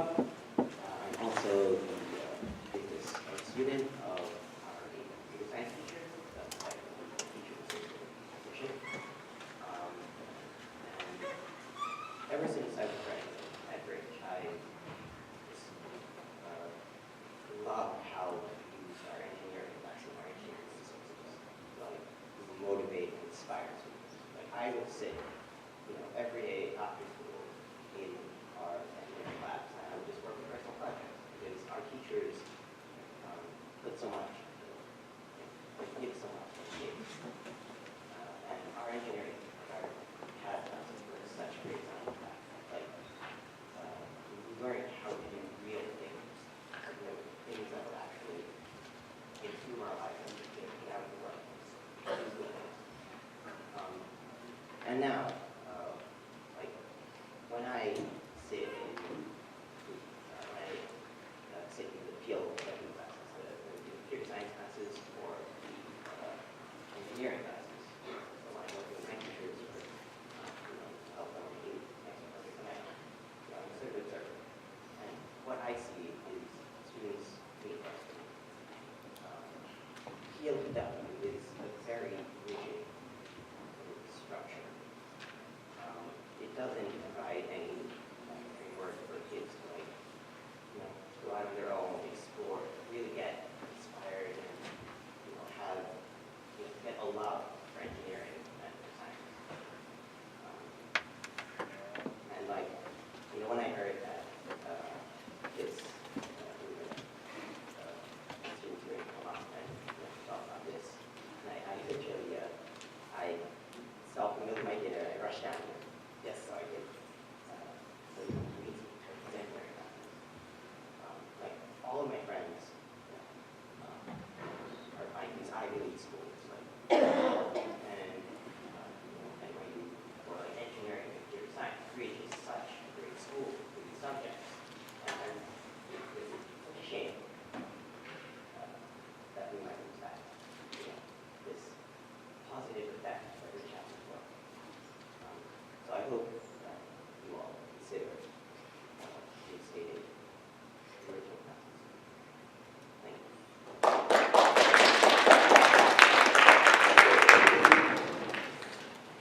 My name is Ari Lakshman, and I'm currently a senior at high school. I took some engineering classes under Mr. Dodd as my freshman and sophomore year of high school, when I was still wide-eyed and not familiar with all classes of junior and senior year. And those were some of the best times. I remember finishing engineering 1 and thinking what next, and then being told that engineering 2, where I get to go out, get out of the year by creating whatever I wanted, whatever I could possibly think of, on a 3D printer, using skills that Mr. Dodd had taught me over the past 2 years. What I loved about that class was the complete and utter infatuation it gave me. The people who went to it innovating because they knew the endless possibilities that you could go within that class. The class gave us the tools, but it didn't limit our imagination in any way. We were left to use these things that I've heard vaguely about on the internet or in tech fairs, the data cutters, and to do what we wanted. It truly felt like we were creating something. And that is what I love most about the classes. To add on, when I found out that we were rebuilding and reverse engineering an entire engine in engineering 2, I was ecstatic. It was an incredible opportunity for me to learn about how well engines work. And I honestly did learn a whole bunch more than I never would have before. I was never a big car person, motor person, or anything. But sitting there with that engine doing that class was fun. It was nice, it was educational. I don't know what else you could possibly require from a class. Since then, in my junior and senior year of high school, I revisited Mr. Dodd's classes where we work on personal projects, or just talk, or do whatever, during my free periods. And I see these kids in Project Leadaway, and the air does not have anywhere close to the same level of inspiration that it once did. Everyone is told, is being given the set rules, set instructions, and set tools. And that's what I think a mistake was made. We are giving students instructions where we're limiting what they can do with these tools. I think the entire point of engineering is to give the tools and let the people make. I don't think Project Leadaway was that long, but I would much rather we go back to our original curriculum. Thank you.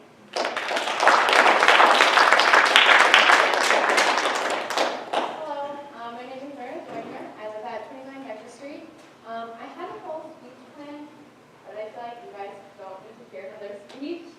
So my goal now is to talk to you and not at you, because I feel like we're all tired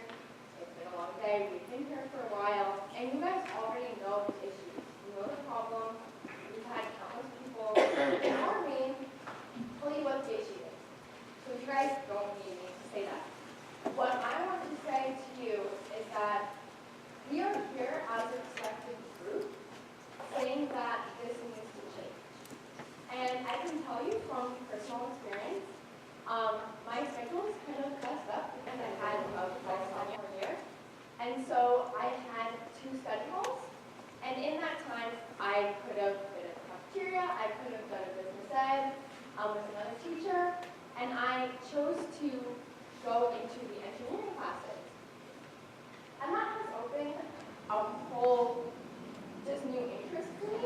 I'm going to college for industrial design, and this whole curriculum with CLTW, I have seen there is not that motivation that I got, and that there's not a motivation really at all, which is really sad. And I know that it's your guys' job to protect our education. And we're here asking you to do everything you can to protect that. Because it is really sad knowing as a graduating senior and having the experiences I've had, these freshmen, sophomore, and juniors aren't going to have that experience, and that's not okay. And Ridge High School has such a good reputation, and at this point, if kids are dropping out of the program, or they're telling their friends or their neighbors that this isn't working, it's a problem. And I know that you guys know that already, and I just want to reiterate that you guys have power to make the change, and we are here trying to work with you and communicate with you, because ultimately it is your decision. And I just want each and every one of you to understand how important this is to Ridge High School's entire future, and to all the kids below me, and that as a graduating senior, I have all the motivation in the world to stand up for these kids, because I'm leaving, and I didn't have these opportunities that I wish that all these kids could have. Thank you.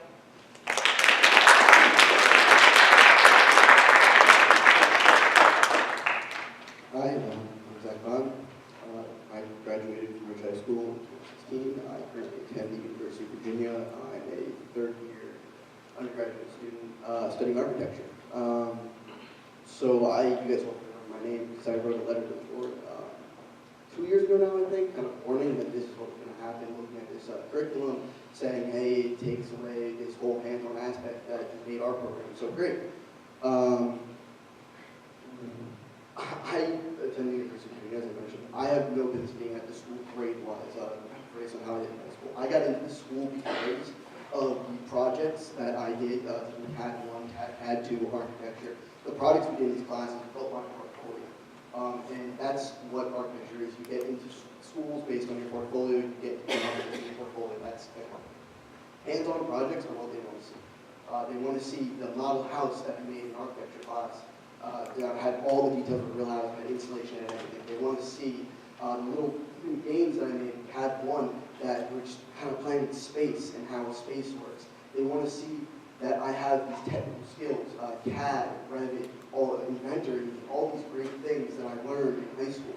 They want to see that I'm using a laser cutter and a 3D printer, because that's what we do in college. My entire first year, we spent hand drafting. And I was years ahead of almost every other student, because I was hand drafting for 4 years in high school. Then moving on from that, in my second and third years, we really got into more of the technology. We got into laser printers, we got into 3D printers. And I, again, was ahead of everyone because I knew how to use this technology. We have, I think, the same exact laser printer that we used to have in high school. So I knew how to use that, and I had made things before. Not only was that part of my portfolio, but I was now able to create better work than many of my peers because of what I learned in high school. That's really important. I know when I was here, I don't know if it's true anymore, but the big thing was that Ridge High School was ranked #1 public school in the state. And a lot of that was because of our dedication to preparing the students for college. Everyone that goes to Ridge High School knows that college is nothing, because what we do here is just as hard. This school's rigorous, and it's great because it really prepares you for college. And I'm really questioning now if we have this commitment to preparing kids for college, why we've decided that that's not important anymore. We're going to throw out everything that an architecture student or engineering student might need in college. We're going to take all these skills that they would have learned, not teach it to them, and have them instead use little graphs, draw lines on a graph, and do some math. I think that maybe one math class as an architect. Yeah, so that's my question. Thank you.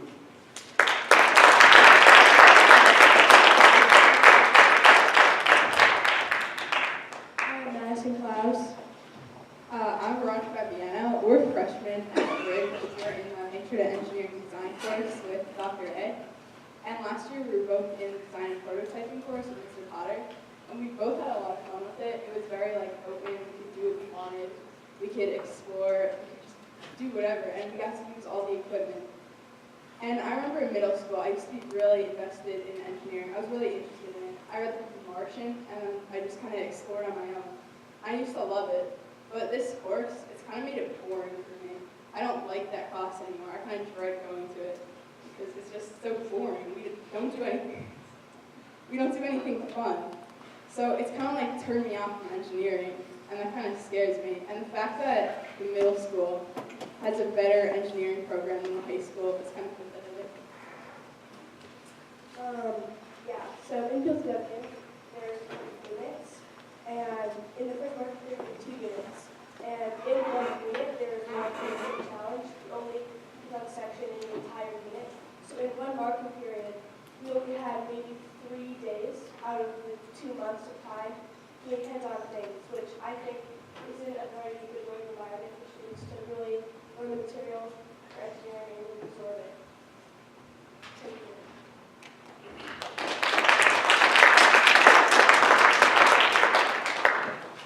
Hi, my name is Alexis Georgiadis, and I'm in the biomedical field study pathway and the engineering.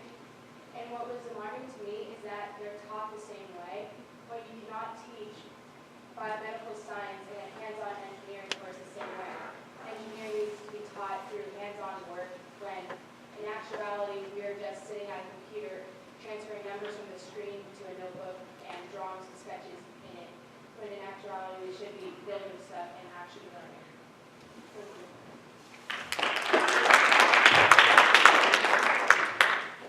Hi guys, my name is John Washington, and I graduated Rich High School in 2016. I'm an architecture major now at Syracuse University, and I do not have a speech prepared. I'm sorry, I was only made aware of this meeting about a month. I also stopped dinner halfway through, so I'm also very hungry. But I really want to talk to you guys about my experience as an immigrant. And I moved from India to here in the summer of 2013 with just 2 suitcases of my personal clothing, my personal items. And coming to Ridge High School as a sophomore, I was very nervous. And everything was so foreign and so intimidating to me. Like just the idea of the crowded corridors, finding a table at lunch, like what's a packet, what's a coffee, I don't know. And I also took a CAD course in my sophomore year, and then an architecture course the year after that with Mr. Dada. And there was a certain sense of universal feeling to it. It was collaborative. I could collaborate with my peers, with Mr. Dada himself. I could, just the idea of creating something from an idea in my mind to manifest it into something real. It was beautiful. And I don't know, something about those classes seemed really familiar to me. It didn't seem intimidating, it didn't seem foreign.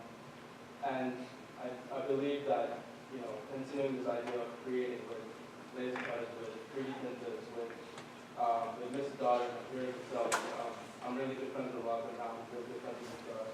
I think that should continue. I believe that every student, especially rich, should have their experience as well. Thank you.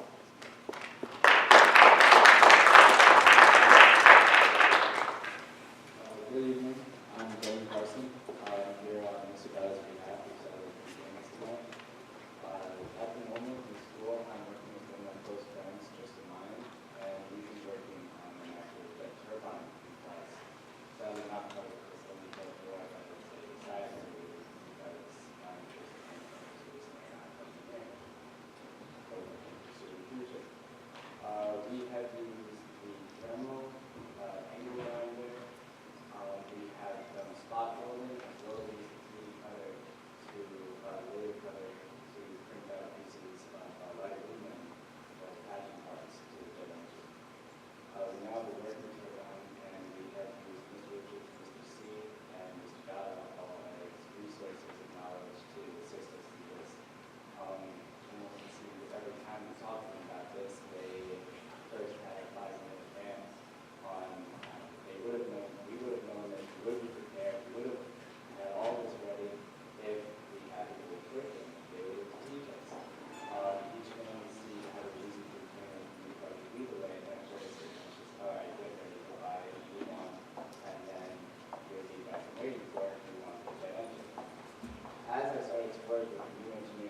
classes or in study halls and just see them performing the knowledge they're given to the curriculum that we do. And I saw that everything they said was true. They lacked the knowledge, they lacked some of the common sense of engineering, they lacked ingenuity as well as the hands-on learning. If you ask them to pass you a general language line or something, they have 5 heads. They didn't know exactly what to do in the engineering field. And that's when it struck me. That's when I had such a drive to come here, not only for my history program here on the side, but also on these guys' behalf to talk to them his behalf, and to say that the curriculum that they've had definitely taught students, experienced students in college, and prepared them for what they needed to know far better than probably we would. Like what we've installed now is somewhat of a CP version. We've taken away the hands-on. I've now been in it almost half a year, and for us briefly, that is the engineering course, which is about at the moment. And everything has been equations, measurements, on the screen or presentation.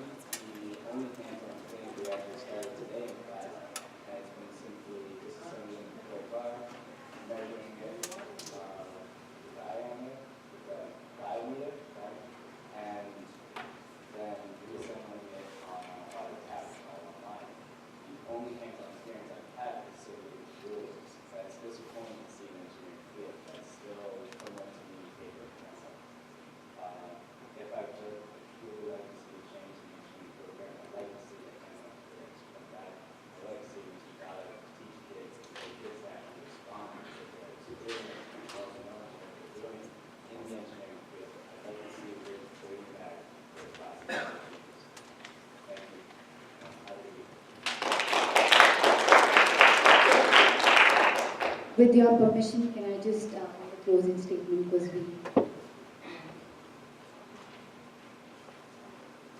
I'm back again, with your permission. Yeah, usually we only allow people to speak on stage for the comment. I know, so, introduction. Okay, if you're just wrapping it up. Yes, we're just wrapping it up. Thank you so much for listening to everything from the put forward. As parents, we just want to say, at the end of 8th grade, when we came for the presentation, we were really happy to be raising engineers. Right now, we are at a danger that, their passion is waning. So please help us here. We understand and appreciate the effort you all put in putting the PhD curriculum in place.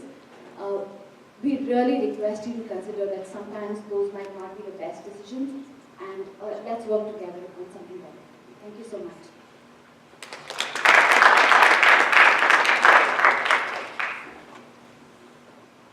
So I would like to address that music also develops the same parts of the brain that with math. So if you do music, if you do music and you're not very good at math, music can help you be better at math. Thank you.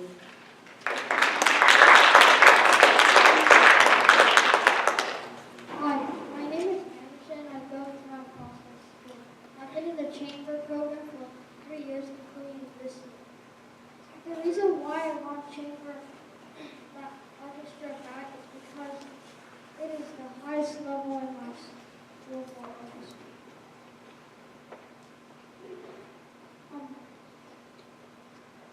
No more chamber, no more better education. Education is for school, so it would make sense if you bring it back. Because then the schools in Berners Township would be better. Without chamber orchestra, it would never be the same after it is gone. Why get rid of it? And it prepares you to middle school. So when the conductor of the orchestra program at work and gives you music to practice, it would be easy to play because of chamber orchestra. So consider bringing the chamber orchestra back for higher education and experience from middle school. Thank you.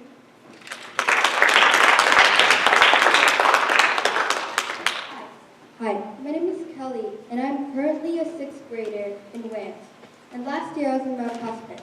I remembered every single time the chamber auditions were up, there would always be a crowd of kids around the posted chamber results. Kids would also do like little celebration dances and look for their friends' names.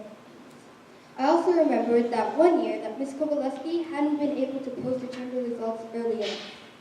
And I heard the phrase, "Why aren't the chamber results up yet?" Not just from my class, but from everyone who auditioned, including from grades higher up. Last year, chamber orchestra played the song "My Shot" from Hamilton, the one you heard earlier.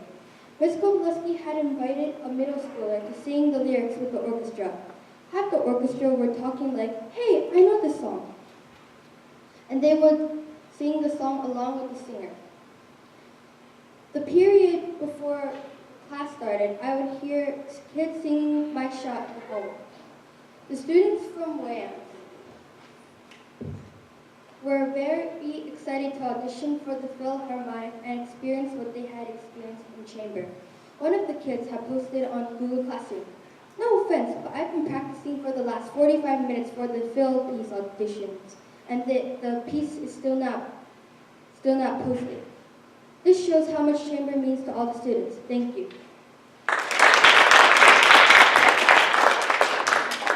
My name is Madison Liu, and I graduated last year from Ridge in 2018, and I'm here on behalf of the engineering department, and also I can speak on behalf of the chamber orchestra. Chamber orchestra is much needed. I think that it's a freedom of expression, just like the engineering department.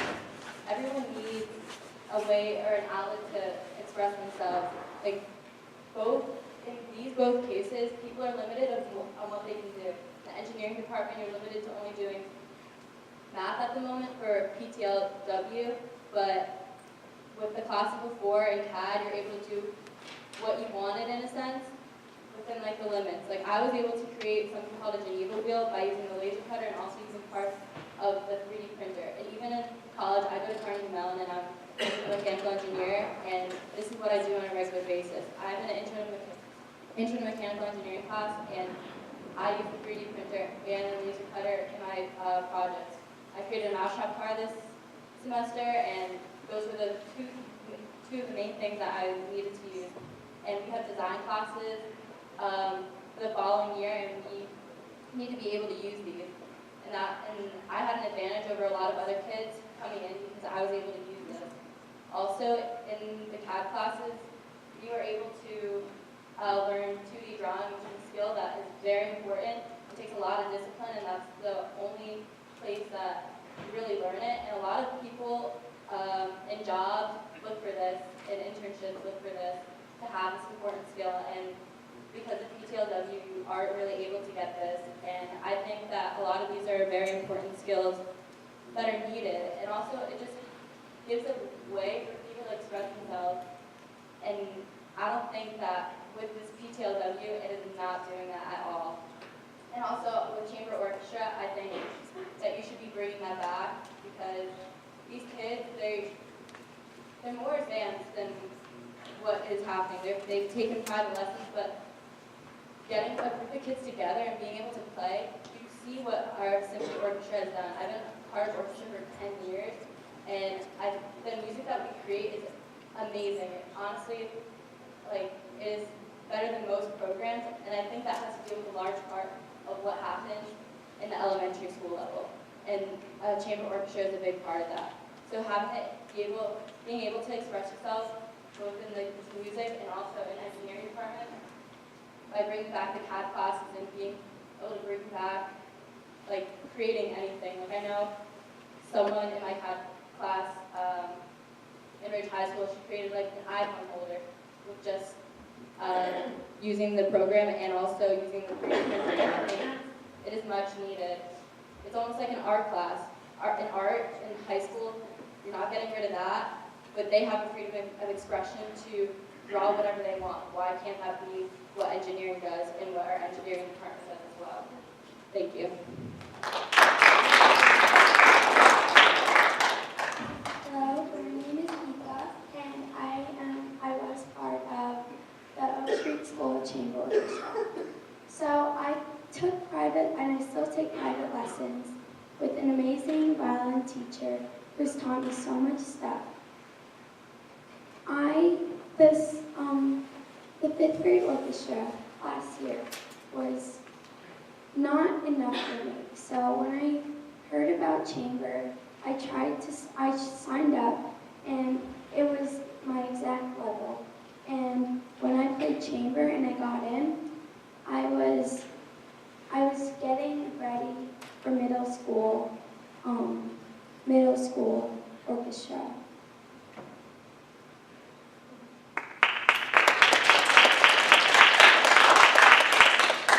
Hi, I'm Annika Forzani, 45 Don Drive, and I have kids both in high school that are going through the Project Lead the Way program, and also have elementary school students who just started days with Ms. Koleski in Oak Street School. And as I'm hearing the kids and thinking about this, to me, it strikes me that we have kind of similar issues. So with the Project Lead the Way, that situation, before Project Lead the Way, with engineering, we had a program and a curriculum that the kids loved. You can hear from the graduates here, the students that graduated from the previous program. It inspired them. It was a great program. A few years ago, we took it away, replaced it with a program that the kids clearly do not love, that is also costing the district money.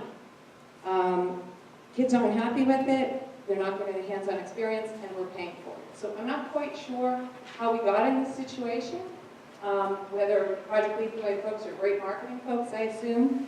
But it strikes me, again, big picture, this just doesn't make sense. And the solution seems pretty simple, putting back the program we had. And it seems like teachers are happy to do that, and kids would be thrilled to have that. So I'm not quite seeing what the problem is here to get to that point. Similarly, looking at the chamber orchestra, I kind of see the same thing happening. We have a program here that kids love. You heard all these kids that went through the program.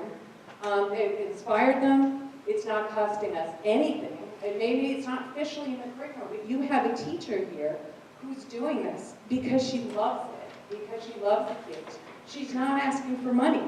How lucky are we? I can't imagine there's a lot of other districts that have a situation like that. So why are we talking about taking it away? It just doesn't make sense. And I get this idea. I mean, if she wasn't willing to do it for free, like she's doing it, if it wasn't working for some reason, then okay, let's look at the mini unit option. The mini unit option isn't really the solution. Again, I have a third grader. I have a kid who goes through the mini units. And, you know, first of all, it is a cost. So it's something that has, I know, kept other families away from mini units, and occasionally me too. If he wants to do something, no, you can't. The other thing, the problem with the mini unit is usually if my kid really wants to do a mini unit, I'll say, well, if it's the Monday, then you can do it, because the rest of our schedule is going with other events, not only for that child, but my other children. So I don't think my child would necessarily have the opportunity to do the chamber orchestra if it was through a mini unit, and it would cost money. So again, if there was a reason to take it away, sure, I don't see the reason. I see a teacher who is willing to do it, who loves to do it, who wants to do it. So, you know, again, it just strikes me that we're seeing the same situation here. Why did we put in Project Lead the Way? Kids loved it, it was working, kids were happy. We put in something new, kids are unhappy. You know, so let's not make that same mistake, because I think we're potentially going to lose this chamber orchestra, which we've seen has made a big difference in a lot of kids' lives. So really, why make that change?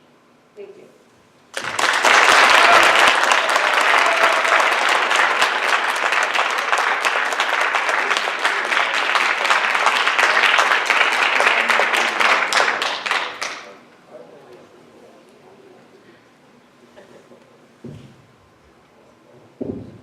Okay, at this point, I guess we'll be closing public comment. So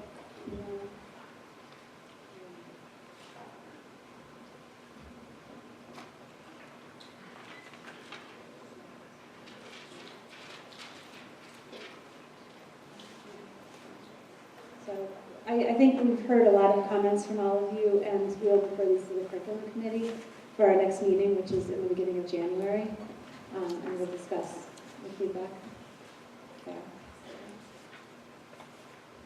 Okay, we're up to a board forum. Oh, Mike, go ahead. I don't know whether they're going to address the orchestra. I'd like to talk to engineering. I am an engineer. I was a licensed professional engineer for the state of New Jersey. I've been in construction and manufacturing. Engineering is the application of physical laws graphics and anything that we can find to design things. Architecture is a little different, so I'm not going to speak to architecture. If you're talking about building things, you can go to the store and buy a model airplane kit and assemble that model airplane kit, and I don't think it has anything to do at all with engineering. It's building something, but it's not the application of physics and science, chemistry, to come up with the solution of how to build something. We don't size the roof of this building and say, gee, how big a beam do we need to hold the weight? One way of doing it would be to make a beam and put it up there and put the load on it, and if it collapsed, we didn't do it right, we better go get a bigger beam. And if we try that and that collapses, that's not engineering. Engineering is using the science to measure the load ahead of time, and then applying that science to designing the beam that is going to hold the load. Probably at least 1/3, maybe even half, the engineering students are going to drop out because of this heavy load of science and physics and chemistry. It's tremendous. It's not building things. That's later on after you've mastered the science. You're not going to do much engineering in high school, and you're certainly not going to do much in middle school unless you happen to be Einstein or somebody that's a total genius. You're getting mixed up with building things and making models. And the key is science, math, and then being able to measure loads and things in advance. It's not good. I'll talk a little bit more about engineering school. First 2 years, you don't do any engineering. You're doing science and math, a little English and some other courses that you need for balance, but you don't get into the design until the year 3 and certainly year 4. That's what's the program about. And I think you've got mixed up with let's have fun building things, and that's not engineering. At least I'm giving my personal view. You say, well, gee, what have you been involved with? Well, cobalt sterilization. Gee, how much cobalt do you need? And how strong a dose? And what do you do with the cobalt to keep the workers safe? And you have to get into all of that science. And how thick a wall do you need to prevent the cobalt from hurting the people? Another example of something that I was involved with was building plants that could take a nuclear attack. The plants are underground. And how do you build those? And how do you measure the nuclear power and all of that? Very complicated stuff. So you don't do that by building a model. You do that by understanding the science and the technology, and then you start. Architecture is a little different because you can hire an engineer to design the beam, and some of it's pretty straightforward if it's just loads and things. But some of that is getting a good-looking plant that does what you want to. It's not necessarily the engineering and the science and math. It's more sizing what you're trying to do. So there's a little bit of difference. I'll change that. There's a lot of difference between architecture and engineering. And so don't get fooled by, gee, it's not fun. Believe me, engineering school, you don't go out and play around, and you're not doing fraternities and things, you're studying. And the reason you're studying is because you need the science and the math in advance before you can do the engineering. That's my 2 cents. I encourage you to pick that as a career path, but don't get carried away with we're going to do it in middle school and we're going to do it in high school. No, you're not. You're going to pretend to do it. It's not the engineering that you're going to see if you're going to take it in college and practice it when you're young.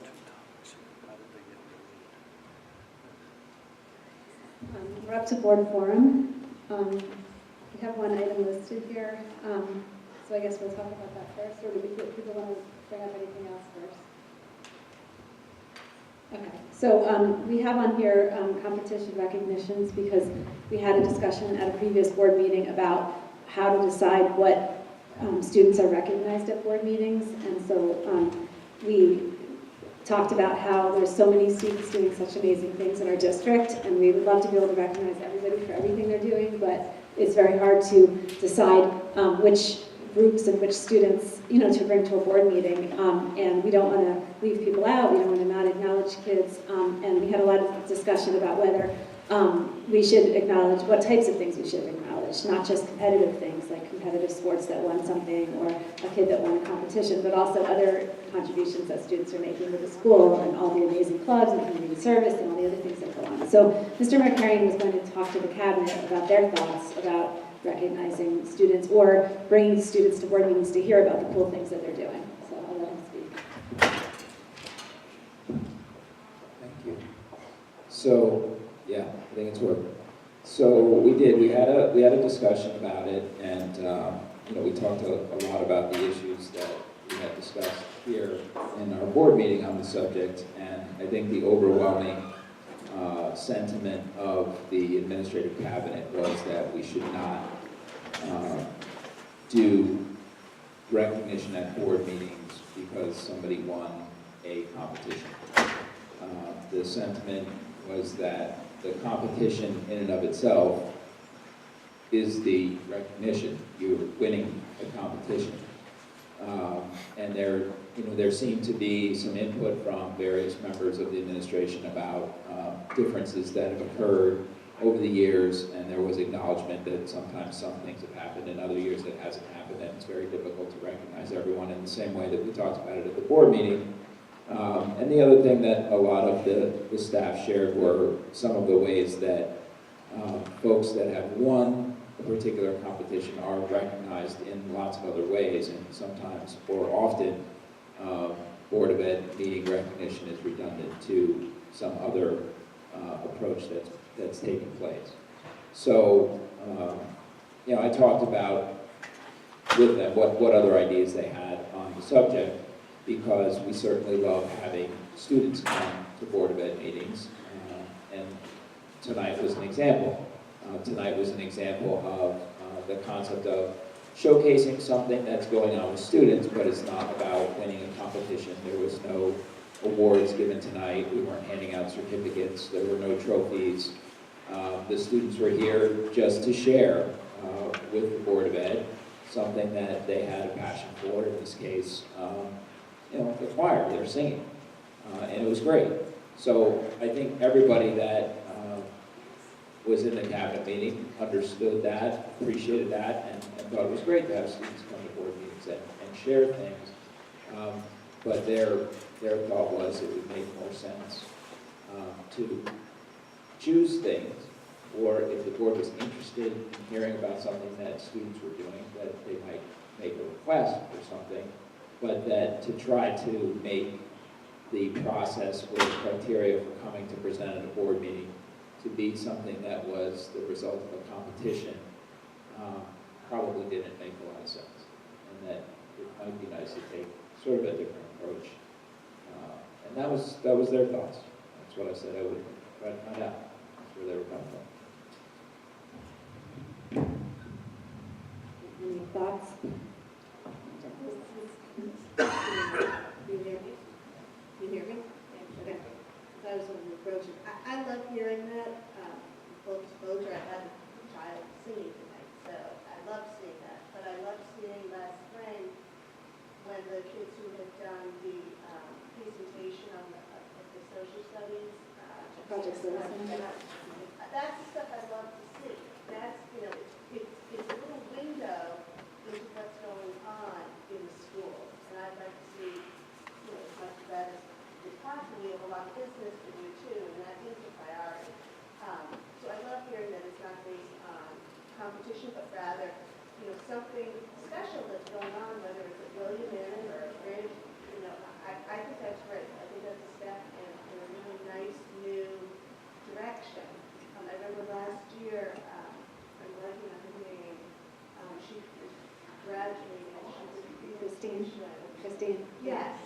Yeah. And she was implemented, but the whole presentation what she had gone through and how she was using it. And I think that's what we. About that as an example, like, I mean, the initial proceeding was about recognizing kids that had competed and won something, and then she shared something that was more about the experience of what was going on, which everyone in that meeting understood that as an example to be more an insight and a window into something that is happening, rather than telling you that this student and this student and this student won this competition here or there. So I think that was the example we actually talked about at the meeting. Sorry. Any other thoughts? Yeah, I just wanted to mention that I also agree. I think I'm very supportive of this new approach. And, I just think I really enjoyed the acapella tonight, and there's other types of things. I mean, I personally think we'll get more variety of, like, all types of things going on to hear about at board meetings. And I like the idea that it's not set, you know what I mean, that we can add new things as they come up, which is nice. Yeah, that would open me eye on why don't we try to add more rather than, because I think I said this before, but like, I'm probably not going to end up going to a middle school track meet for cross country or maybe the middle school championship basketball game, but I'd still really like to know that the kid did well or something, and having it present here, for me, it's nice to see the kids get some recognition, the parents are proud, and it shows that the board is behind them, and it's community and school spirit, and I like all of that stuff. So whether it's a competition, and the other thing with sports and not recognizing competitions is if somebody is presenting, like the kids sang tonight, which was amazing, I don't know how you do that for athletic. We're not going to watch kids shoot baskets. I mean, maybe, well, I don't know. Watch highlights from the games or something. Right, exactly. You can go to the games, but like if the middle school team won a championship, then I think it's fine that we spend 3 minutes and recognize them and they get a certificate in front of us and their parents and other members of the community. I think all of it is good. I know there's a time issue and like you said, there's business to be done, but I would rather have more of that and try to figure out other ways to streamline it. If that's the trade-off. But they have to keep in mind, certainly with the high school, I don't know about the middle school, but have sports dinners, and parents are all invited to those sports dinners, and those kids are all recognized there. So I think the idea of bringing in kids who, they're not being recognized because they've won something. They're being recognized, maybe it's a project they've done at school, some really great new club, something that they're doing. I think the way it's always been is the exact same, every spring the, XYZ sports team and they were giving a certificate, and the forensic team was giving a certificate, and the basketball team was giving, it loses some of the specialness when it's just expected that those kids, it's going to be the same kids every year. I guess what I'm looking at is to see different pops of children who we might not know what they did, but there are announcements made at Ridge every week that acknowledge the teams that won and the championships. And there's a lot of that information. What I like seeing is the stuff we don't hear about. And I'm not saying that it's not nice to see the athletes, but I want to see more than just that.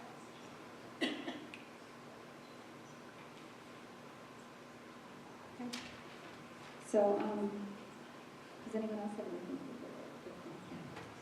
I say this every time it happens, and I know not many of you are left tonight, but I want to thank our students and our recent graduates who took the time to share their thoughtful opinions with us. I know it's not easy, it's late in the evening, you have homework and other things to do, it's kind of intimidating to get up to the microphone and speak. So for those of you who are left, and for those of you who left already, thank you for sharing your opinions with us. It is appreciated and it is taken to heart. Anyone else?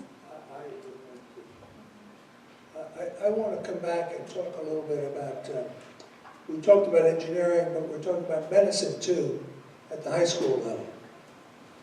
And I have two kids that both became doctors. One of them became an engineer, and they graduated from Bridge. They both majored in something other than medicine.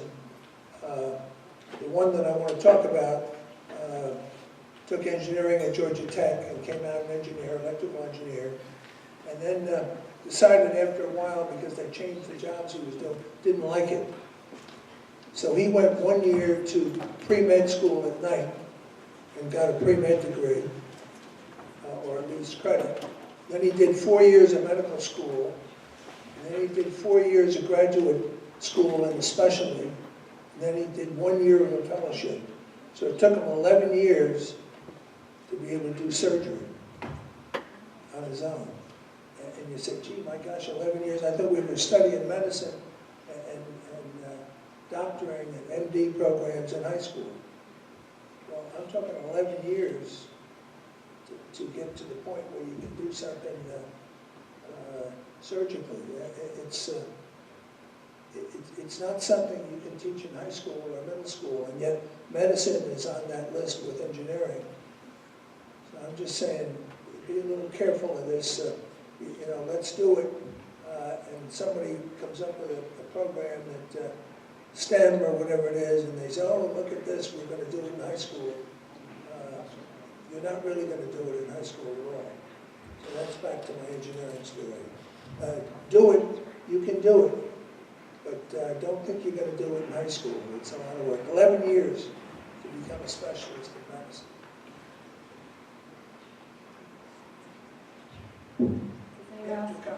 Does anyone else have anything for board forum? Okay. So I appreciate everyone coming out, and I want to say that, I was a big fan of Project Blue Way from the beginning.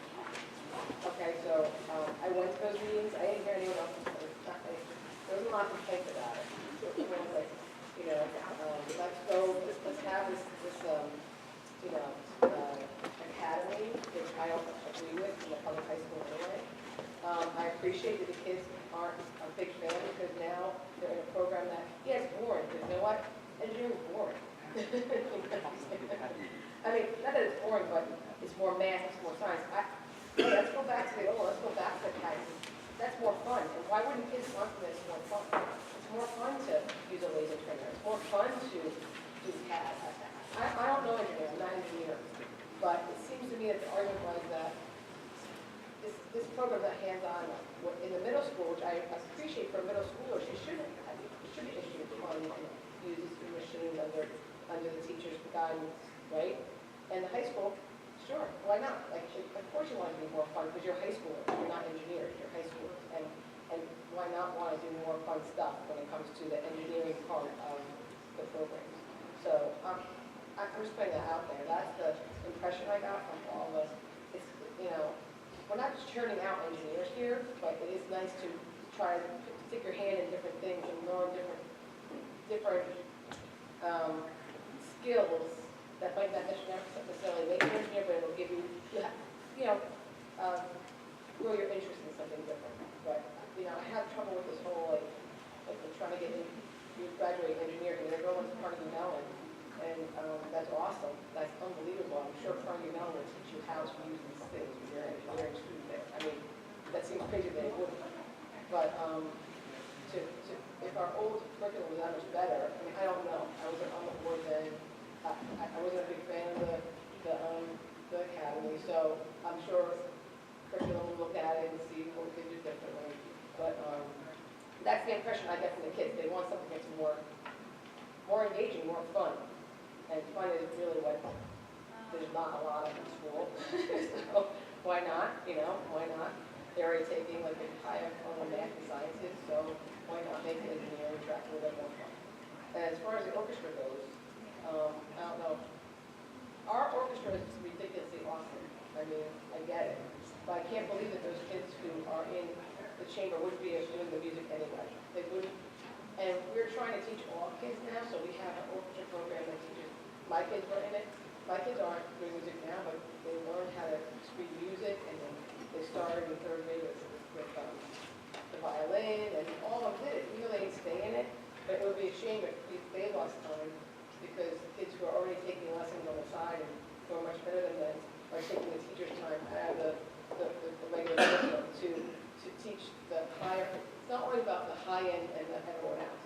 You know, I mean, we're not a music school.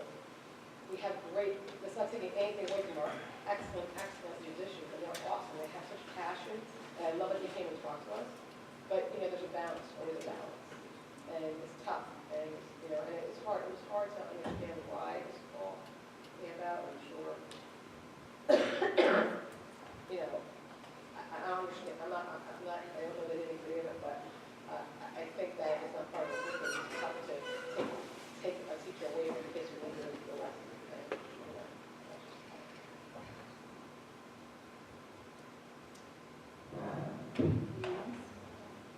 Okay, well, I have something. So tonight is a very special night because it's Mrs. Swerter's last board meeting after serving for, sorry, and she lasted through the meeting. So Bev has been on the board for 10 years, and she started about 6 months before I did, so I've been on the board most of the time with her. And so I appreciate all the hard work and time that she's put in. And it's a very sad night for me because we were good friends before, but we've become even closer living through this together. And it's going to be very difficult for me in a good way to remember that Bev's not on the board anymore. And I have to stop bothering her about board things. But anyway, I just wanted to say thank you, and personally for your sense of humor and your support and everything through this whole time, and on behalf of the board, obviously, for all of your hard work in the district, because it is a large commitment, and we all appreciate the time and energy that you put into it. You've been on all the different committees, you've chaired all the things, you've written all the minutes, you've attended all the meetings, you've done negotiations several times, and it's all a big thing. So I know Nick wants to say something. Are your mics still working? Yeah, I think it's working. Yeah, I mean, I can echo a lot of those sentiments because around the time that I started working in the board office, even though I wasn't superintendent, I was a business administrator, and you and I have sat through a lot of really, really exciting meetings together. And I really appreciate your support and your being there and your hard work and dedication to the community, to the Board of Ed.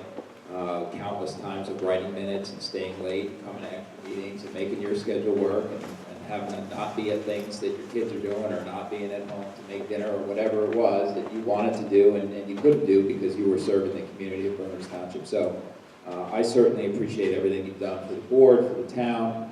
I appreciate the support you've given me. You've always been really supportive, and I know that things just get stuck and don't go anywhere without board support, so I appreciate all the support you've given me over the years, and thank you for it, and I wish you the best. We're going to miss you. Go ahead, Linda. Yeah, and I just want to second everything that Robin and Nick said. And way back in 2011, that terrible election running, you're the first person that I met because we were in the board for 3 years. So we started, those helpful at that time, and I really appreciate, all the help and all the thought that you put in everything. I'm bringing over two things here in this bag, so I'm bringing my mic with me. So there's a card in here from the board. There's also a little gift in there from me. So open the card from the board. I'll wait until the meeting's over, because everyone has sat here. Thank you, everyone. It has been Who wants a second? Okay, Jen for a second. She